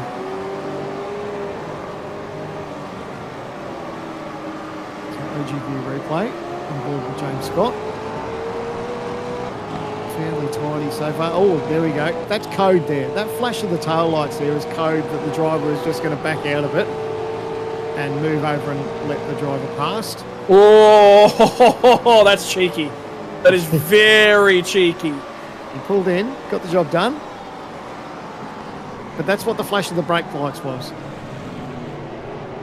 So, advantage made in the first stint of the night for Zach Rattray White, but in the second stint, Madison Down went a lot longer on tyres, 2-lap fresher tyres, gets that job done previously. Pretty easily. Sorry, my apologies. Pretty easily. That's round one, mate. We'll let you go.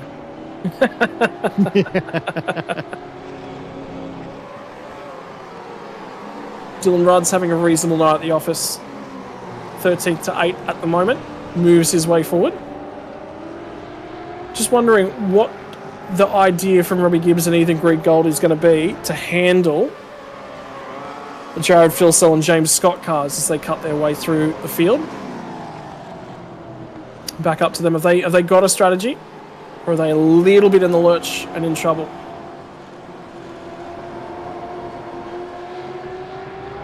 Yeah, it's one of those deals, isn't it? I mean, you know, on paper you can look like a genius, but then, you know, the things can get thrown up on its head straight away in one of these races without you paying too much attention. So it's interesting, and that's what I do love about this pit stop strategy is that, you know, so many different ways and things that can play out, whether you go longer on tyres and, you know, save fuel and all the rest of it, you know.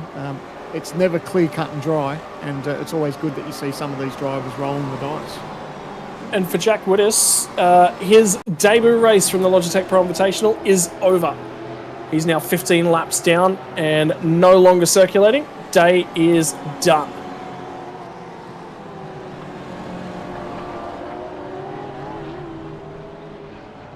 So we're hearing it was just a pull back into the pit lane, and that was the end of it. So whether or not there was some damage to that car and it was not going to make the end of the race, I'm not 100% sure.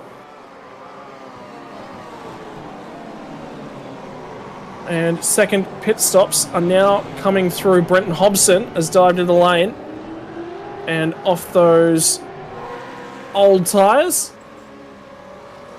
onto a fresh pair. Gee, that's early.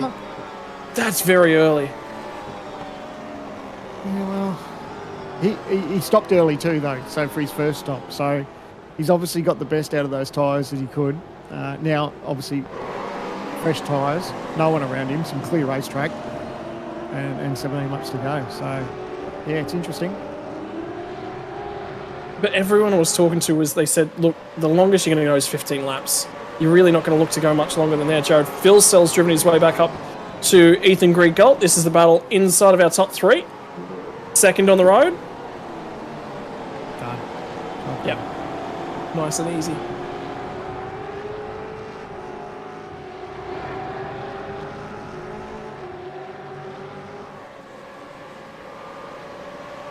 You know what, Sebring's been pretty tame tonight, hasn't it? We talked it up in the opener as far as, you know, so much excitement that we've had in the last couple of years. Look, you just said I was going to put the mockers on someone. Well, you've done it now. I put it on a whole racetrack, not just one person. But still, Sebring, and like I said, you know, these drivers have still got their work cut out for them. The tyre dig that we've been talking about, that's something that's really sort of played, you know, on the minds of some of these teams and drivers. So, look, it's not over yet. 16 to go. Obviously, once we get these second lot of pit stops over and done with, people will get a real understanding of where they are, and that's maybe when the desperation will kick in, and that could get a little bit racy. You don't know. Well, for the meantime, this little battle out on track. How's your favourite team tracking?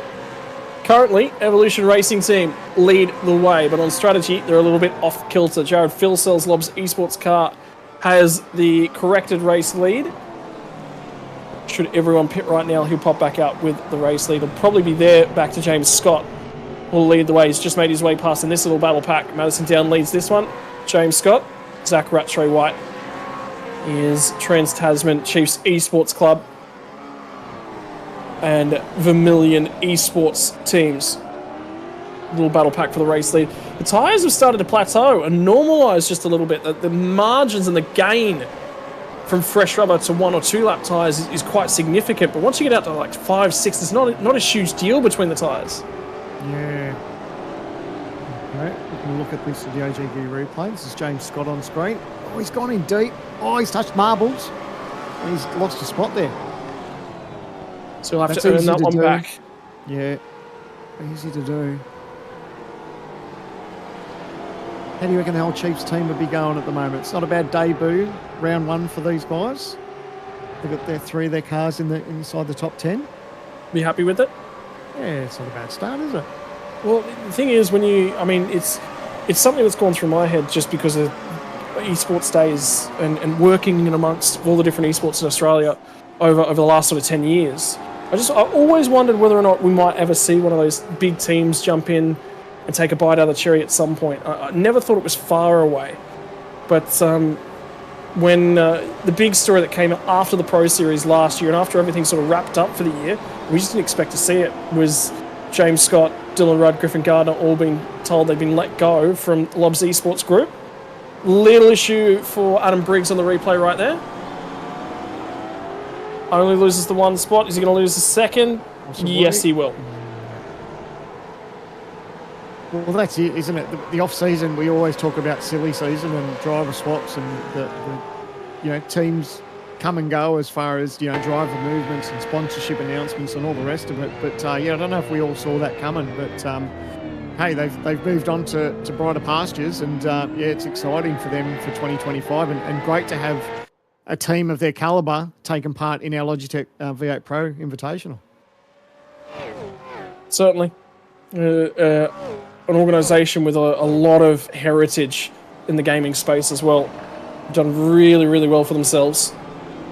And it's a risk. It's a risk to come out here and dive into iRacing and pick up something that you may not know a whole lot about. So it's a risk. It's paying off at the moment. Whether or not it'll pay off when we get to the back end of the championship as well. So what's probably one of the things we didn't talk about the pre-race show that we were trying to line up was actually a chat about the calendar for the year as well. Also just a touch. Ooh, hang on. The stewards just spotted something actually. Car 68 was just told, Dylan Burst was just told that he needed to immediately redress a position for an overtake off the track, and this did actually pop up from last year's race as well. That's the back straight. That yellow line on the left-hand side of your shot is out of bounds. Interesting. Yeah, interesting. Okay. It always raises your eyebrows, doesn't it? When the stewards get straight in there and say, right, readdress straight away. So it'd be interesting to see actually what unfolded. Something's just happened to Matt Bowler as well. On the last lap. So he's gone tumbling back down throughout the order at the moment. So we're going to try and find what went on there. Bo Albert dives into the pit lane, 14 laps to go. Yep.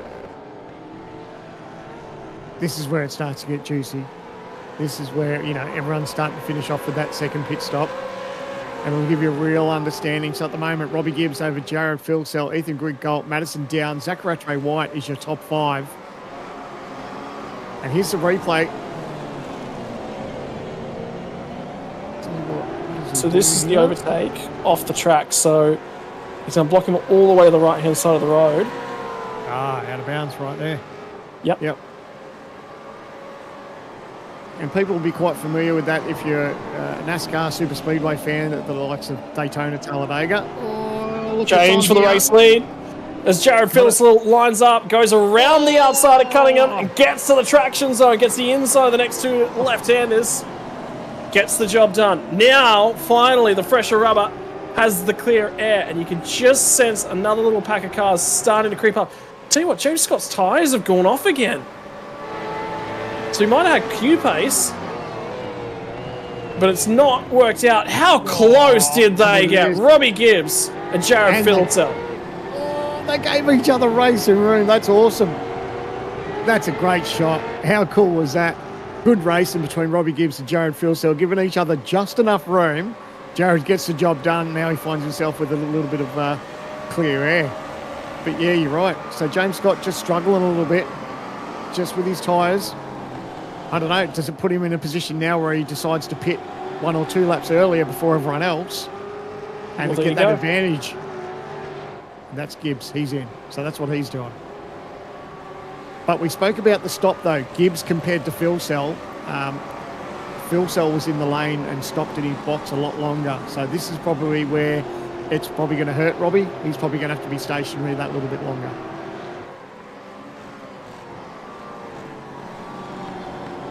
And I have seen an update from Race Control. They have actually looked at the incident from Matthew Bowler, and it was contact with Ryan Jones, we're hearing.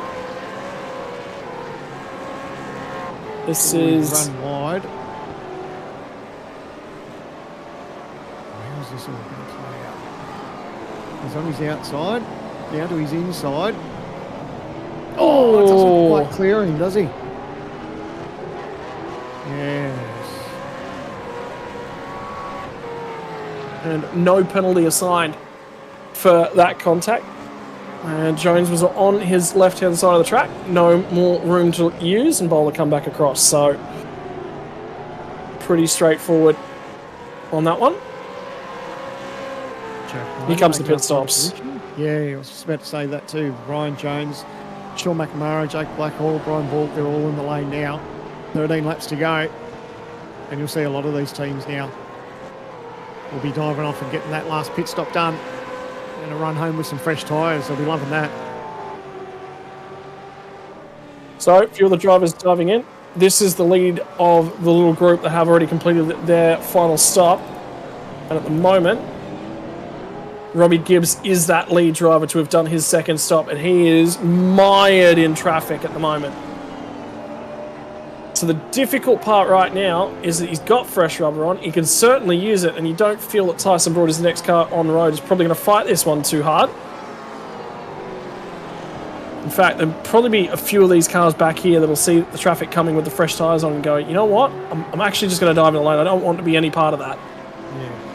They'll find themselves, there'll be a sitting duck too with that fresh tyre advantage. So look at him, you can just see, look, he goes right round the outside, got the job done. Obviously there was a little bit of give and take there, but that fresh tyre advantage, he'll be breathing a sigh of relief now because now he's got that clear track, and that's what everyone wants after you come out of the pit lane. But look at the number of cars in there now.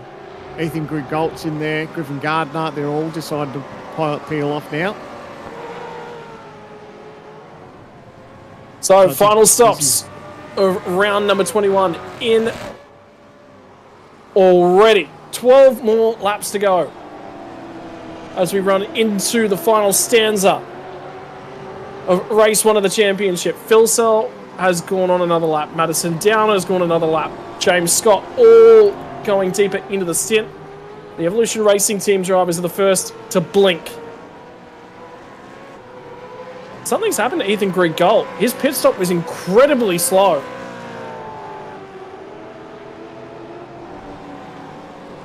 Because he's lost a boatload of track position. Jeez, that's not what we want. Especially in the dying stages of this race. Yeah, we're just looking at that we had word in our ear, so not too far off what Robbie Gibbs done. So 25, 26 seconds for Robbie Gibbs. But the big thing is, he's behind Dylan Rudd and Josh Anderson. So whether or not they've found a way to undercut him on fuel, maybe they've got a fuel save like massively. but he's out of sequence. If you have a look at all the cars that Ethan Green-Galt came out and around, Josh Anderson, Andrew Gilliam, Luke Rosella. I wonder if it was his in-lap that was the issue.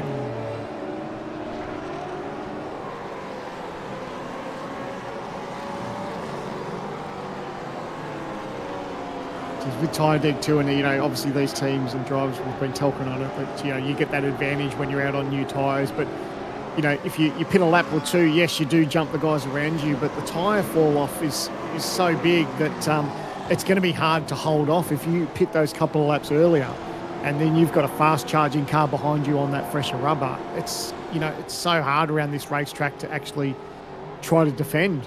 As we see, that was James Scott in the lane, Madison down, Rick Kuznetsov, Jake Maloney, Brady Myers, they're all in the lane, and Jared Fieldcell's still out there. I can tell you there's an update come from the number 7 car of Ethan Green-Galt, overshot his pit stall, and then it gets worse, stalled the car as well. Just to add another kick in the guts.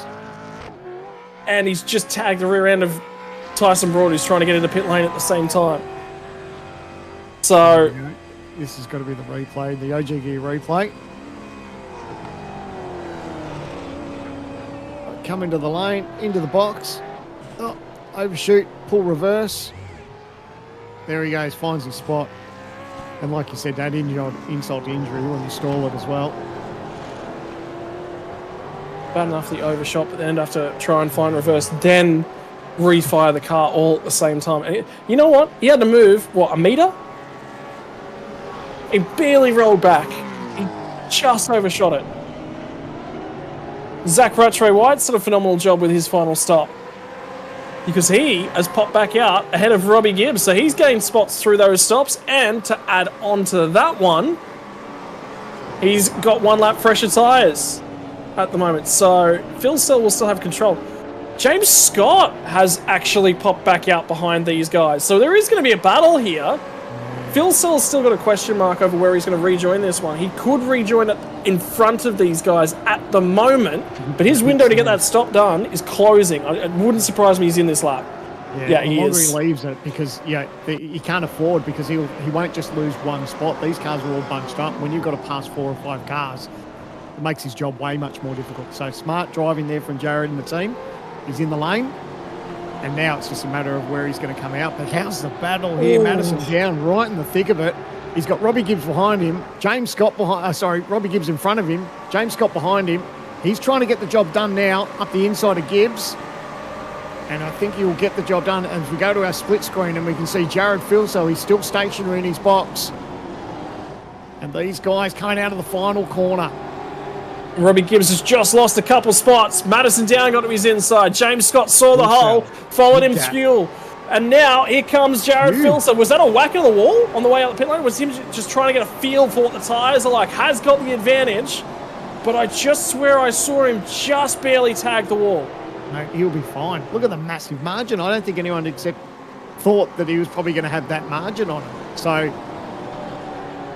he might have got awfully close to the lane. I don't know if he made contact with it. Even if he did, there won't be enough damage to that car which will affect him for, what have we got, 10 laps to go. So I think he might have got away with it. So he's fine. We're hearing reports that he was just up. He just got nice and close and personal. Yep. Perfect. But he's done everything right, Jared. Like, he's got himself nearly 4-second margin over Zach Rattray-White. So he's on easy street for the next 10 laps. If he doesn't put a foot wrong, there you go. There's a commentator's curse if you've never seen one. He's done everything right, hasn't he? He didn't qualify too great. Spoke to him. He was 7th on the grid. And to be leading this with 10 laps to go, he'd be pretty chuffed. Yep. Clean, concise. There was one little mistake, but that's okay because Formula One drivers made that same mistake. So count himself among the greats. Jared Phil do it. Yeah. I was just about to say, I mean, over the last, 10 years, he can count himself amongst one of the greats, if not the great. And that will be a debate that will rage on for a very, very long time of who the greatest in V8 supercars is. I actually heard a lot of debates. A lot of people I got to chat to in the off-season. One of the things that kept popping up was, who do you think the greatest supercars driver on iRacing of all time is? Or who's in your top 5? Wow, was an interesting one. I said, well, your top 5 right now is very different to your top 5 if we're talking of all time on iRacing, I'll tell you that much. But for the moment, Rattray White holds down P2, never finished inside the top 5. I think his best result last season was he cracked 1 top 10 in the final race of the year. He was searching for it. He finally managed to achieve that marker. And for 2025, I'm not going to say it, but you're all thinking it. Because I do not want to throw the mockers on him. This is going to be a big old battle for that second step on the podium at the moment. He's got his work cut out for him. If he ticks that box, holding off the likes of, look who's behind him, Madison Down, James Scott. Like, seriously, some of the, two of the toughest contenders in supercars on iRacing, and he's holding his own for the moment. He's just got to get the job done for the next 9 laps. But talk about nerves. You'd love a little heart rate monitor on him right now. Seeing an issue for Jacob O'Reilly on the run out of turn number 1. Brady Myers on the outside. Ooh. And then drifts it out the other side. Holds onto it. Not too bad. That's just showing off. He did a good job to hold on to it, though. A really good job on holding on to it. I'll never do it, but style points should always earn you something in the world of car racing. Oh, that's a ton of smoke. And that's probably a drama for Lachlan Capel at the moment, who is battling with Kurt Stenberg on track. And I think that's Ryan Jones just ahead of him. A little bit of damage that right front too. Oh, he's locked it up. Oh, he just went in deep. And that was just, he went in hot. And lucky it didn't get a lot worse because, unfortunately, Stenny tried everything he could do to miss him. But no, it's gone from bad to worse. He already had right front damage. And I think he's just given himself that little bit more damage too. So here's the original replay. Got round. Bang. Oh, he got clipped by Hobbo. Yeah. And then to get on with it here, he's obviously kicking himself. And this is where he runs in too deep, locks it up. This is where he goes in too deep and just goes across the nose of Stenny. Stenny turns in. A little bit of contact there. That was just a racing incident because he obviously went in a little bit too deep. Rejoins. Yep. And then another clip. Oh, no, he didn't. He didn't touch him. Oh, he did there, but obviously he didn't touch him. Oh, jeez. Just made his night real interesting, though, didn't it? And Stenberg gave him all the room in the world to try and recover that one on the brakes. And I'll tell you what, battle is on for second place on the road at this point in time. Rattray White just got the elbows out and blocked some more as they run down towards the hairpin. Right. I was just thinking in the back of my mind, gee, when you look at all the last couple of years, it's been a little bit of a snooze fest tonight, but it was in that last 10 laps that all of a sudden everything exploded from Sebring. In 2022, it was the last lap of the race. It was a 5-way stoush for the race win. In 2023, it was drama up and down the field, and in 2024, it was the entire field. What does 2025 bring us in the final stanza? Oh, no. And look at the amount of cars that are behind him. Like, if he slips up, he's in a sit and duck to not lose 1 or 2 or 3 spots. It could be a lot worse. But, and I was saying this just before with pit stops, that it's a tough racetrack to defend because obviously the tyre advantage is there. But it's such a wide racetrack too, so he's got his work cut out for him.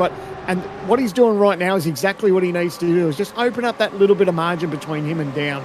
And if he can do that and James Scott and Madison Down start squabbling behind him, that'll be the best thing that can happen for him. Yeah, I think Scott's just being a touch circumspect at the moment and recognises that his opportunity is going to come. But the biggest issue for the Chiefs Esports car is the long run stint pace. It's the back end of the stint where James Scott is really struggling. Is he putting a lot more focus on looking after the car deeper into this run and let the 2 guys ahead of him wear their stuff out? And that's when he'll pounce.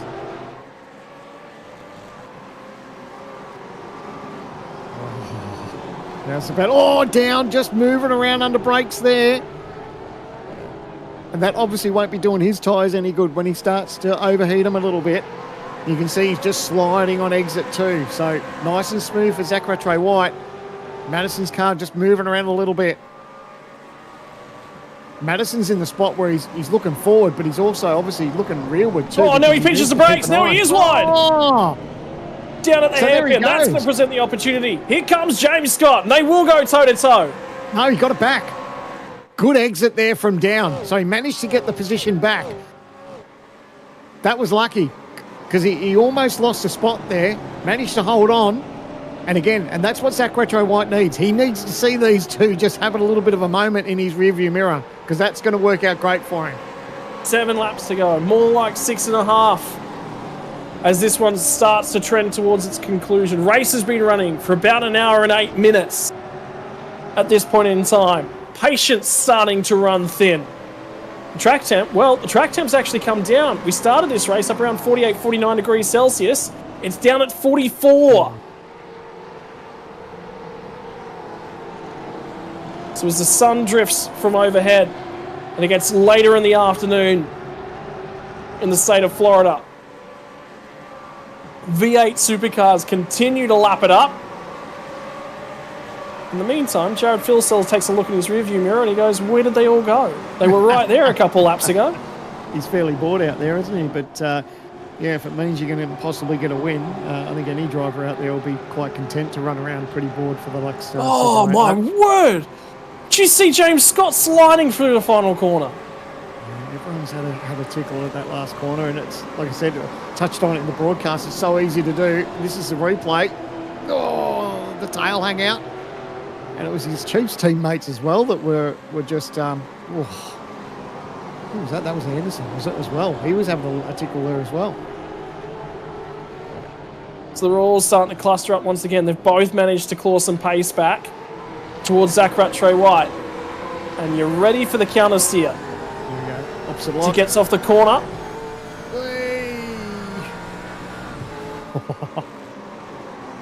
And the dash lights as well.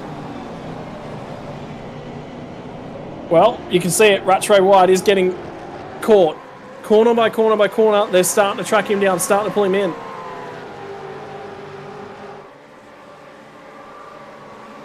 But that time is starting to run out. Oh, I thought Rattray White was a touch wide there for the moment. Hasn't finished in the top 10. Last year at this place, made his series debut. Now he's at the pointy end of the race field. A year before that, he never even thought he'd be driving a supercar or at this level, by the way. So 24 months, what a difference it makes to Zach Rattray White. Yeah, it's a cool story, isn't it? And, yeah, what a way to start the season. On target for a P2. And, you know, it's obviously, it's so cliche, it's a level playing field for round one. But, geez, if you can put your best foot forward at round one, it makes life just James Scott's got a slowdown penalty.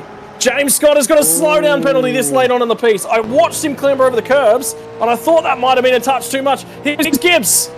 Here goes Robbie Gibbs. He's going to go straight down outside of him. And to his teammate. Oh, or does he get it back? Oh. He has. Yeah. Geez, that's the last thing you need as these laps wind off.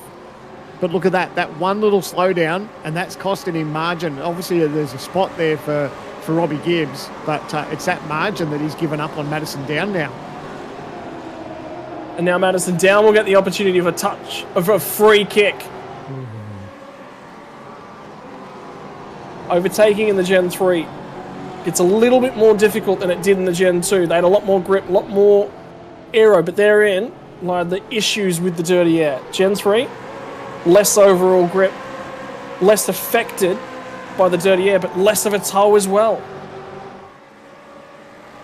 As we touched in the broadcast that Sebring might have been a little bit of a sleepy town for round number 1 for 2025, but boy oh boy, it's got the makings of what possibly could happen if you poke the bear. How close it is between Zach Rattray White and Madison Down. He's having a red hot go. He's going to think about a move up the inside here. Zach's going to be all over him though. He does keep the inside line there, makes that little bit more difficult. In the background. James Scott's just gone very wide, touch of the marbles, and he's just lost 2 spots to both of his teammates. No. Nearly made contact with Josh Anderson. Oh, wow. So he was struggling. Now he really is, because he's been there. He's been in the potential for a podium. There was a moment where he was side by side. Put it on pole. He's run inside of those top two. 2 slowdown penalties, Sam, and has cost him major. And this is where frustration will start to kick in too, because obviously, like you said, he had that chance at a possible podium. And now this, how's the lock-up under brakes? Lucky not to make nose-to-tail contact. Got into the marbles and then rejoined behind his 2 teammates. So lucky not to get snaffled there at the end as well by Josh Anderson. But boy, oh boy, is James Scott's night going from bad to worse. Started out from pole position, was in contention for a podium, and now finds himself back in 7th place. They'll bounce their way over the bumps. Sunset is known for a variety of racing lines. You can look for the crisscross. You've got to find the optimum line in and around the bumps. Because if you get it wrong, it unloads the front of the car. You can't get the thing to turn. If you get it wrong on the rear, all of a sudden that steps out. We've seen that from James Scott. He's over-temperatured. He's over-pressured his tyres. He's on the slide through the field. But for Madison down, he's just looking for a window, a sniff, a half mistake. And Zach Rattray-White, he's been out there talking to the body shop, and he's actually added a few extra panels to the rear of that car at the last pit stop. He just needs to keep his cool, because obviously what we're seeing some of the best drivers just make little mistakes. Madison down, you can see his camera. He's trying to find a way past. Zach Rattray-White has been very smart about where he's positioning the car, making life very difficult for Madison down, but it's a battle between these two with 4 laps to go, and everything's on the line now. But have a look at how little wheel work we touched on.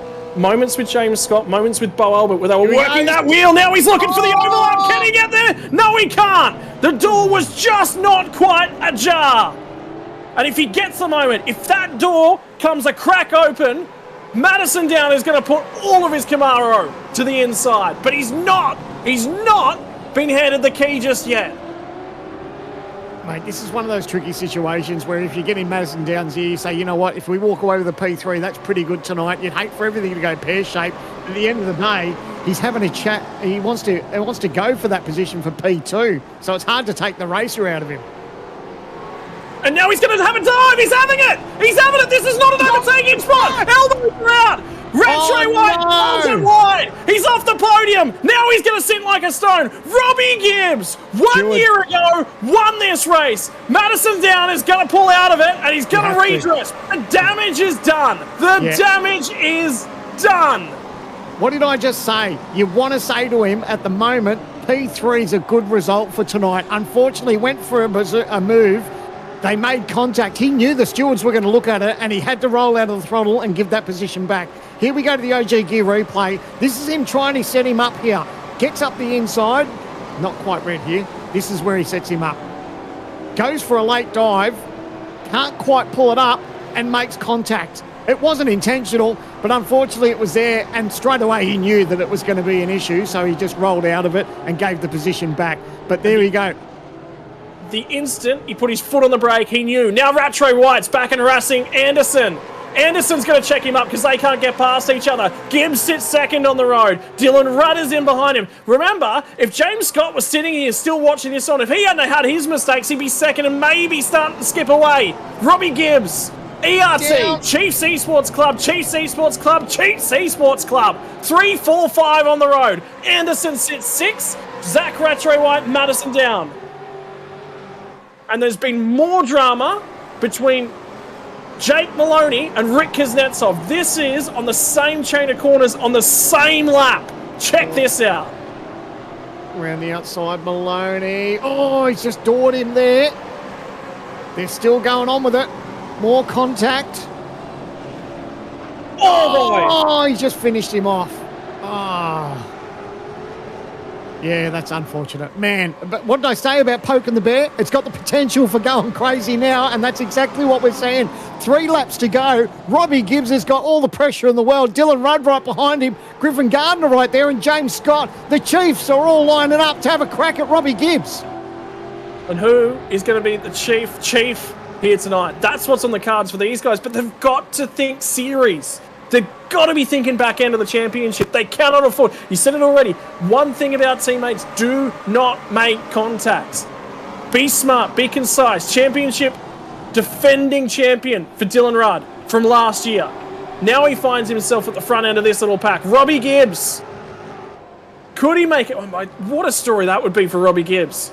Wasn't a hope in heck last year of standing on the podium. Took his first in the series, and it was a race win to boot. Could he go the double podium? 2 podiums in 2 years. The thing he's got to be worried about is that the cars that are line astern behind him, if he runs that little bit wide, it's going to open the door for Dylan Rudd, Griffin Gardner and James Scott. So he may not just lose 1 spot, he's got the chance of losing 3 spots. And those teammates will all swamp him there. So the Chiefs are looking to see what they can do as far as getting the job done on him, but they know they're running out of time. 2 laps to go. One of the loneliest blokes on the track is Jared Filsell, 11 seconds up the road. He couldn't care less what's happening behind him because he knows that he's sitting pretty with 2 to go. And the thing was, that margin was 6 seconds a couple laps ago. It's now out over 10. That's how much the squabbling has changed things.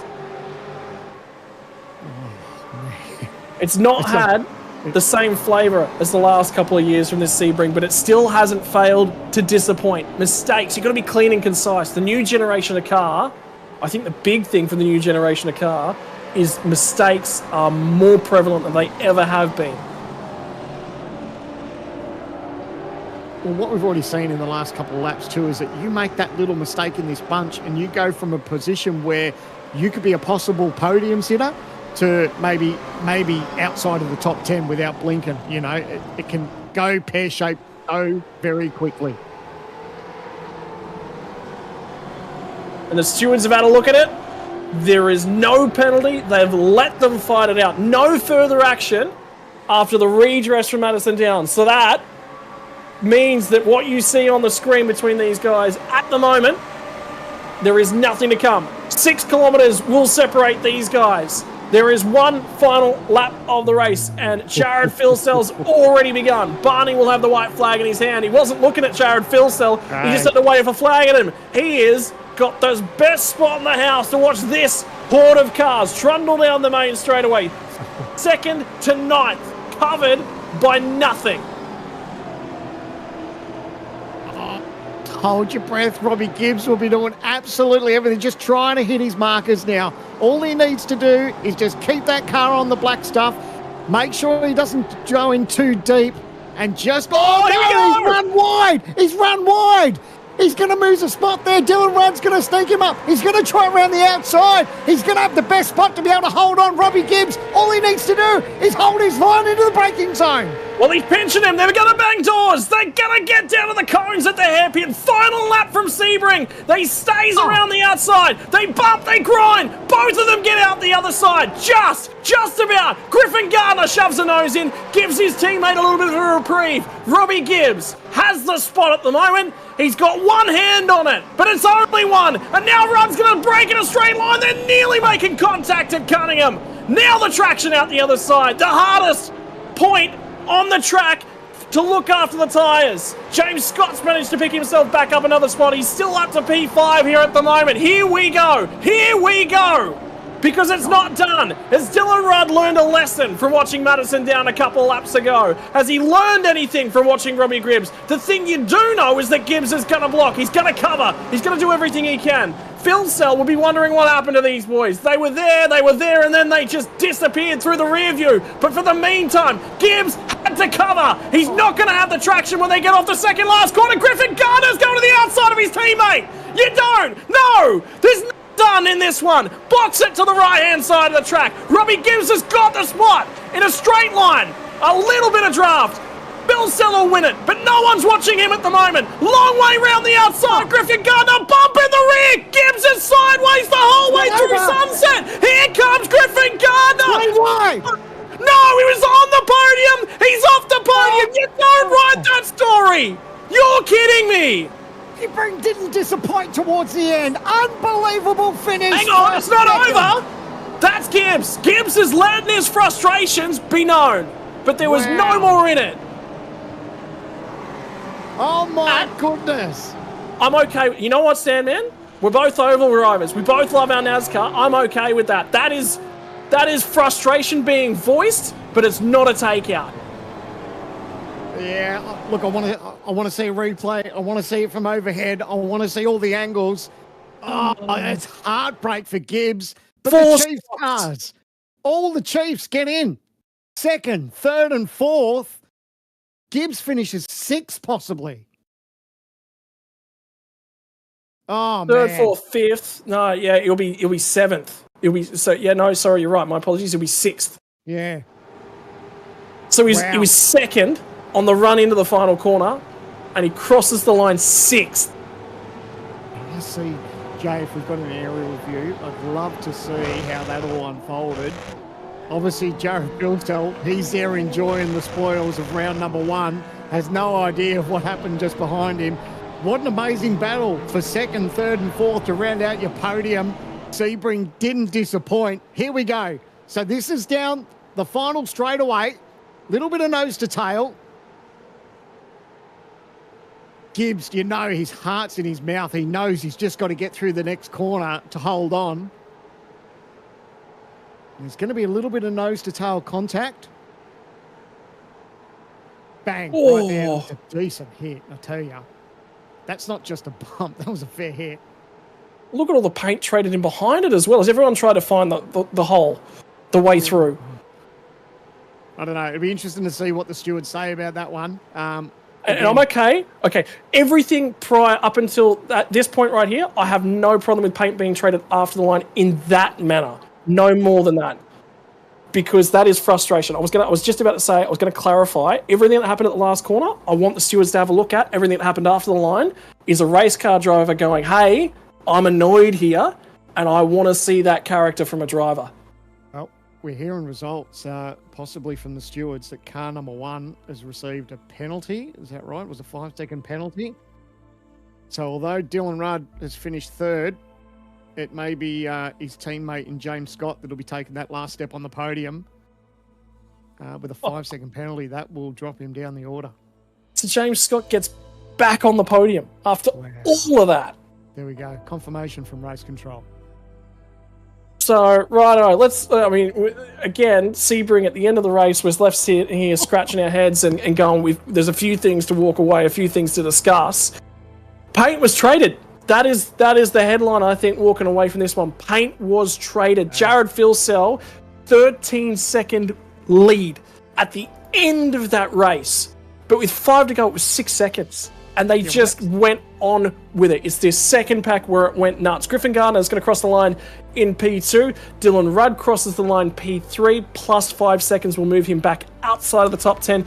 He will finish, my apologies, he will finish in 10th spot. So move him down where Andrew Gilliam is. So that promotes James Scott to third, Josh Anderson to fourth, Robbie Gibbs to fifth. Still finishes inside the top 5. It is what it is. He'll be frustrated. But if he didn't have a shot, we wouldn't go car racing at the end of the day. Madison down, Ethan Greig-Galt home in 8th. Remember, Ethan Greig-Galt would have been in this little battle pack a lot earlier if he hadn't missed. He could have jumped through and finished second tonight. He could have popped out ahead of Robbie Gibbs and been off into the sunset. Rattray White home in 9th. Some more continued on at the back end of that one. Zach Rattray White, something happened to him on the final lap, and he dropped to 9th. On the timing screen, that'll move him up to 8th. Gilliam home in 10th, will come back to 9th as well. Luke Rosella outside of the top 10. Jake Maloney, Damon Woods home, debut for him inside of 13th. Great job for him. Wayne Burke, Rick Kuznetsov home in 15th. Bo Albert recovers to 16th, so was a net gain for him. Jordan Ross, Emily Jones, Job Stewart, Dylan Pereira round out your top 20. Outside of the top 20, 21st on backwards is Adam Briggs, Dylan O'Shea, Jacob O'Reilly, Cody Deeth to 24th. Andre Yusuf, Brady Myers gets to 26th. A little bit mixing in action tonight for Brady, which is a shame because he's won this race in the past in the Gen 2 chassis. Brady Baldwin home in 27th. Brenton Hobson home in 28th. So the mega undercut strategy for Hobson brings him home 28th, which is right where he started. He started out at 27th, so loss of 1 spot on the night. Dylan Burst 29th. 30th is going to be Kurt Stenberg. Ryan Jones outside the 30, Hayden Velv, Glenn Postlethwaite, Capel, Bowler, Sean McNamara. Does recover for Sean after lap 1, issues to 36th. Put some points on the board. Sebastian Vandell, Tyson Broad, Ben Faulkner, Ian Ford home in 40th. Remember, there were 45 cars that took the start. One of them is not going to finish. That's, I think, one of our best track records for Sebring, by the way, in terms of cars that actually do manage to finish. Teo Serrano, Jake Blackhall, Kobe Williams, Brian Borg, Jack Wittes was your one retirement on the night.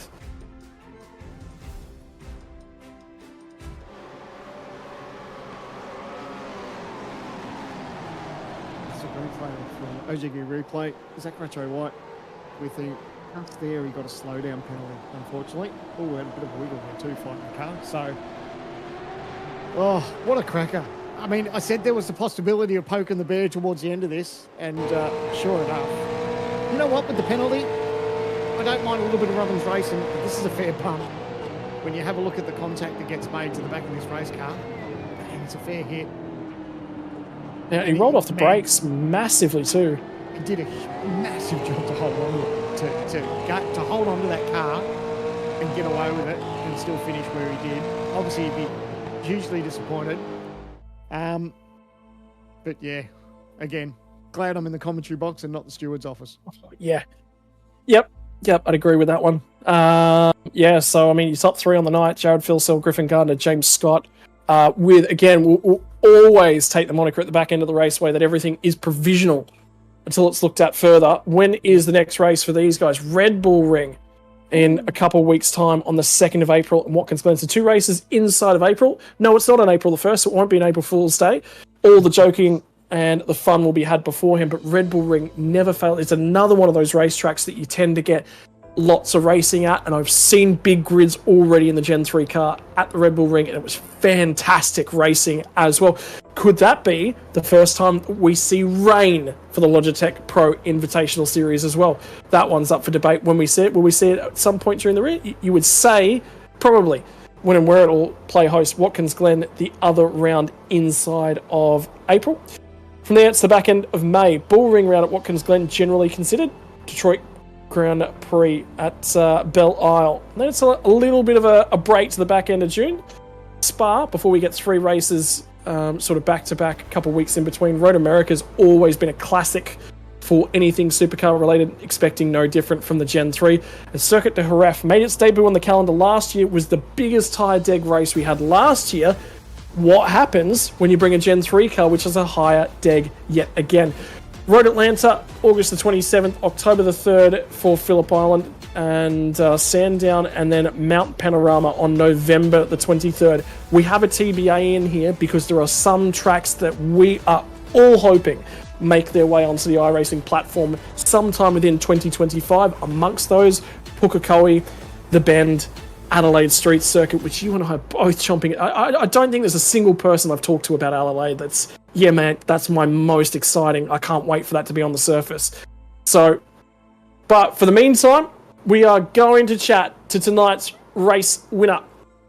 For Jared Filsell, gets it done for the Lobs Esports Machine. We're talking to you prior to the race. He said, I'm not 100% certain on how this start's going to necessarily go. Well, first couple of laps went very well. Found a hole to make yourself known down at turn number 1, slotted it into P3, picked a couple spots over the next few laps, and then it was pretty much line of stern with a bunch of guys. There was a big moment for you in the middle of that race, though. Touched the grass just barely and managed to pull the thing up. Heart and mouth moment, I believe. Hello. Yeah. Yeah, that wasn't planned. That wasn't in the script. So, yeah, we're still getting used to this car because it is a touch wider than the old Gen 2 cars. So that was just a lapse in concentration there, as well as qualifying when I hit the wall and hit a invisible barrier. So, yeah, it was good. Mate, you sound incredibly calm at the back end of that one. We got the opportunity to have a look at webcams for a few drivers up and down the field, and they were sweating hard. New car compared to old car, now that we've had our first Pro Invitational race, how much more difficult is the racing action in it? Because it looks like it's definitely more skill-oriented. You've got to muscle this car. There's no getting away with it. Yeah, yes and no. I mean, I'm still definitely sweating. I'm a bit under the weather, so I had to deal with that coming in. Just being on the fluids, so yeah, it's definitely a lot harder car to battle with, that's for sure. You definitely don't want to put yourself in a bad situation. Coming out after that final pit stop, there was a reasonable pack. I think you're only about 3 or 4 seconds up the road from guys, and then all of a sudden that gap sort of blew out. So I guarantee you've got a few replays to go and watch and some fun to have a look at in the meantime. But for you, that was just reasonably comfortable. That final stint all played itself to the plan. Yeah, well, honestly, I thought we were going to come out just in front of them. I'm not sure what happened with the calculator, whether it was on fire or not, but that, yeah, I didn't expect to come out 4 seconds in front. I asked what the fastest lap was and did that, and then I matched the pace for the guys behind for 2 laps. And then Brody said he wanted a gap, so I just drove on. So, yeah. Drive it all to the spotters rulebook by the sounds of things. Mate, congratulations on the race win here tonight. First of 2025. Who would you like to give a thank you to? Yeah, obviously I'd like to thank all the guys at Lobs Esports. Very happy with the result. The shackles have been released at Lobs now, I feel like. So, yeah, really cool. Unfortunate for Andrew and Luke to not capitalise tonight. I know they moved forward slightly, but they had a few things go wrong. I'd like to thank Brody for jumping on and doing the strategy for us. Richie's taken over team principal role, so he's given up the card shop and taken over the cans to run the whole team over Shane. So thanks to him, as well as Thomas as well. I know he didn't make it in the series, that was his life goal, but yeah, it's cool for him to still jump on and help out even though he didn't make it. Mate, congratulations on the race win. Go and celebrate with you and the team. I know you'll be enjoying this one. Thank you. We'll take one step down the rostrum, and Sandman's got an opportunity to chat to the biggest battle pack on that final couple laps with Griffin Gardner comes home P2. Yeah, Griffin, congratulations, mate. P2, great stuff. Great start, obviously, for the new team and the Chiefs as well, to round out the podium for you guys. That was a hell of a battle in those dying few laps. Tell us about it. Yeah, firstly, good start to the new team, the Chiefs. To have all 3 of us up there at the end, that was pretty exciting. But yeah, that last stint, I could tell it was going to kick off, so I was kind of sitting there and biding my time for a bit. But then, yeah, the last couple laps, the seas pretty much just parted for me. So yeah, happy to grab P2. Great result. How difficult is it as a driver, you know, when you're talking about the tyre dig that we spoke about all the way throughout the broadcast, and you said yourself, you're just sort of biding your time, waiting to have a crack at the end. How difficult is that, knowing that you sort of got to be patient just to hopefully snag a decent result? Yeah, the tyre, the deg was very big. For me, it's the first race I've done in this car, so it's a bit of a learning experience there. But yeah, the last stint especially, when there was a kind of a queue forming very slowly, and then I kind of realised like everyone was pushing, there was a bit of blocking going on, and that just chews up your tyres. So I was happy to just sit and look after him, and ended up using him at the end. And pretty exciting in that off-season, mate. Like you said, a new team with the Chiefs joining the Logitech V8 Pro Invitational. You get a steer and you get their result in round 1, that you'd be pretty chuffed with that. Yeah, it's definitely a bit worried coming into tonight. I just think I've had a bit of a lack of experience compared to most of the field so far, so I wasn't really sure where I'd come up, but qualified okay, and then dropped back a little bit in that middle stint, but obviously got the result in the end, which is what matters. So yeah, just really excited to have this season with the Chiefs. To have an organisation like this in the series, I think, is a good thing for everyone, and yeah, I'm just glad we got a good start. Well, we're stoked to have the Chiefs on board, mate, as part of our series. And before we let you go, no doubt there'll be some heavy celebrating tonight. But who do you want to thank before we let you go? Yeah, firstly, just a big thanks to Brendan and Andrew at the Chiefs for bringing us on. It's obviously an exciting time, I think, for me, James and Dylan to be a part of this. So thank you to them, and also thank you to everyone in this team and Eclipse as well. The prep has been good, and we weren't really sure where we would be, but we were all pretty fast tonight. So thanks to them for all the effort they put in, and also thanks to our sponsors, Aussie Broadband, Westfield, and Logitech G. So thank you. Well, congratulations, mate. A cracking start to the season. P2 in the championship after round 1. Great start. Go and enjoy this one, buddy. And we look forward to catching up with you at the next round at the Red Bull Ring. Cheers, man. There you go, Griffin Gardner, Scotty. And you're catching up with James Scott, who finished 3rd. Had quite the eventful evening.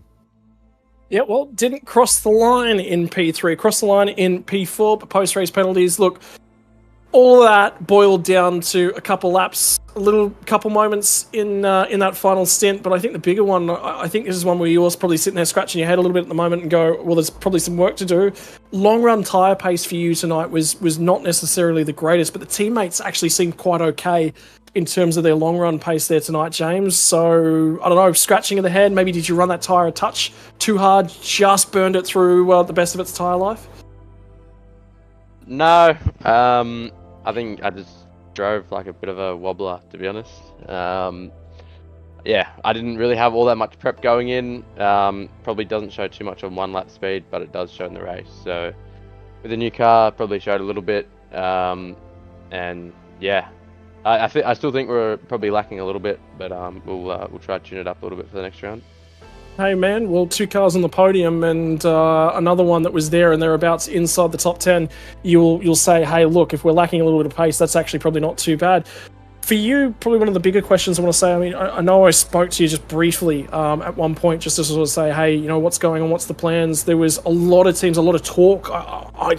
The amount of teams that I talked to that said, hey, we'd love to have all 3 of those guys along for the ride for 2025. It took a lot of soul searching, I would say, for you guys, and you've landed with the Chiefs. Can you tell me a little bit about some of that story? Yeah, there was messages coming in left, right, and centre, to be honest.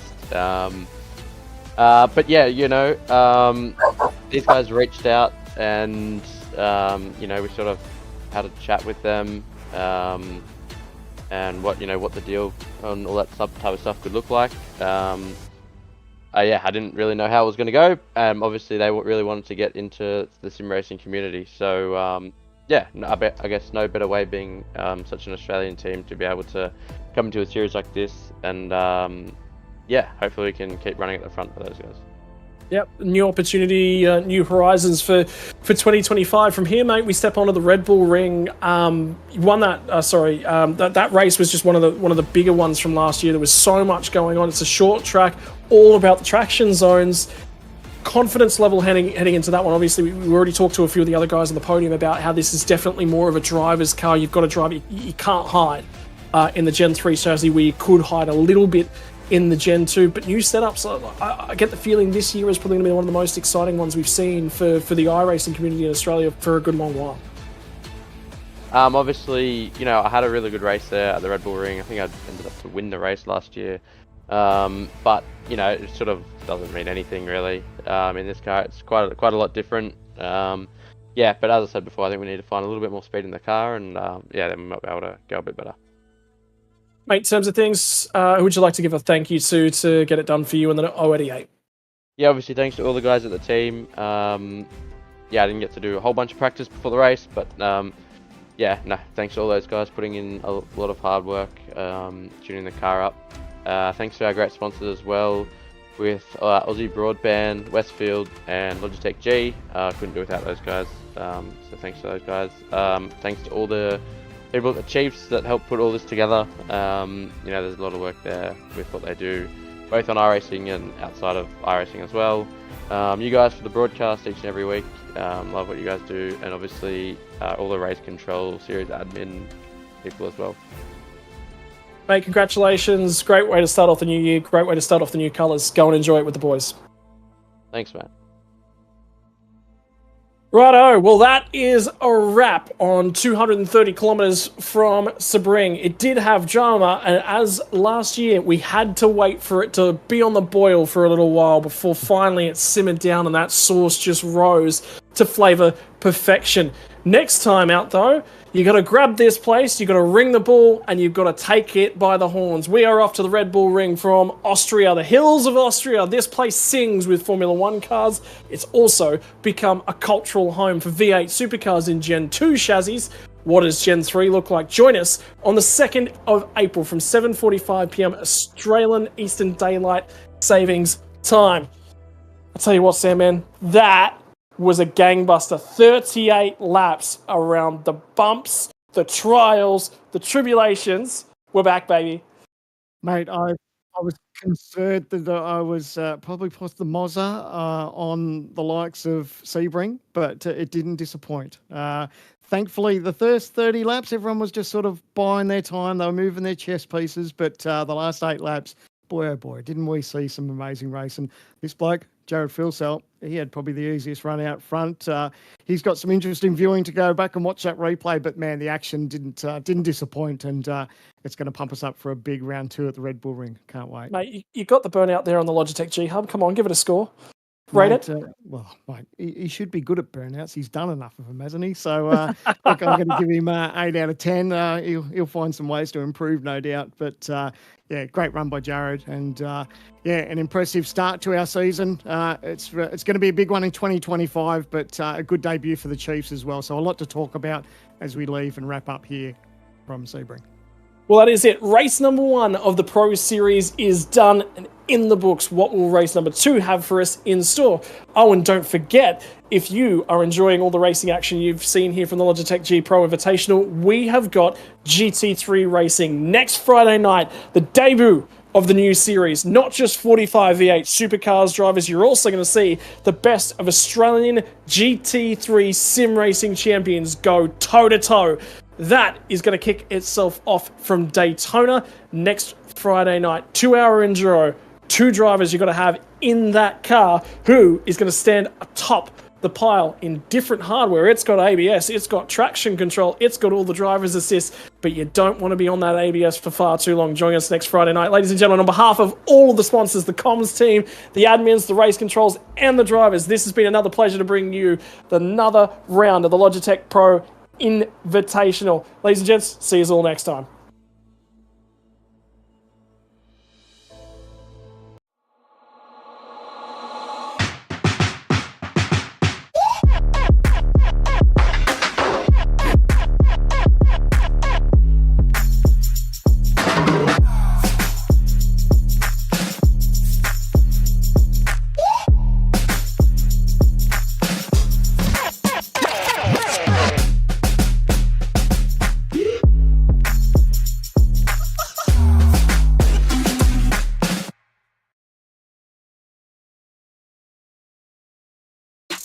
It's motorsport, but not as you know it.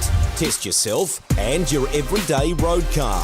Safe, affordable, but most of all, fun. And all you need is your daily driver. Experience the thrill of a sprint day. Race against the clock at a hill climb. Or test your reflexes with an auto test. It takes just 3 simple steps to get started. Get on the start line. Search Motorsport Australia Daily Driver today. We are gaming fanatics. Our goal has never been to just play games. We think it's much better to feel like you're actually in the game. This feeling is what drives us as we create world-class gaming chairs. Our one aim, give you a brand new gaming experience. Help you move in perfect sync with everything on screen. Make sure you're having a ton of fun. It took us decades to achieve this, and we're still not satisfied. Every day, we wake up to get better. We'll never stop designing the very best to help you be your best. When it's all said and done, our job's only done if you're in full flow and focused on your victory. May you win, and win big.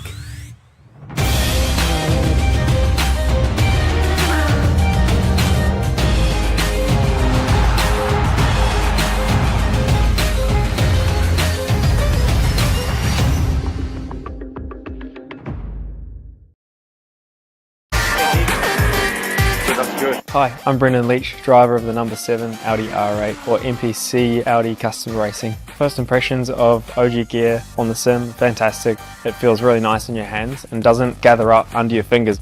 The sock, very breathable for me. I get sweaty feet when I'm on simulator. I know that's not the nicest thing to say. It has just the right amount of grip because your feet do just naturally move around on the pedals a little bit, and I like the way that they give you that freedom but also give you that stability that you need.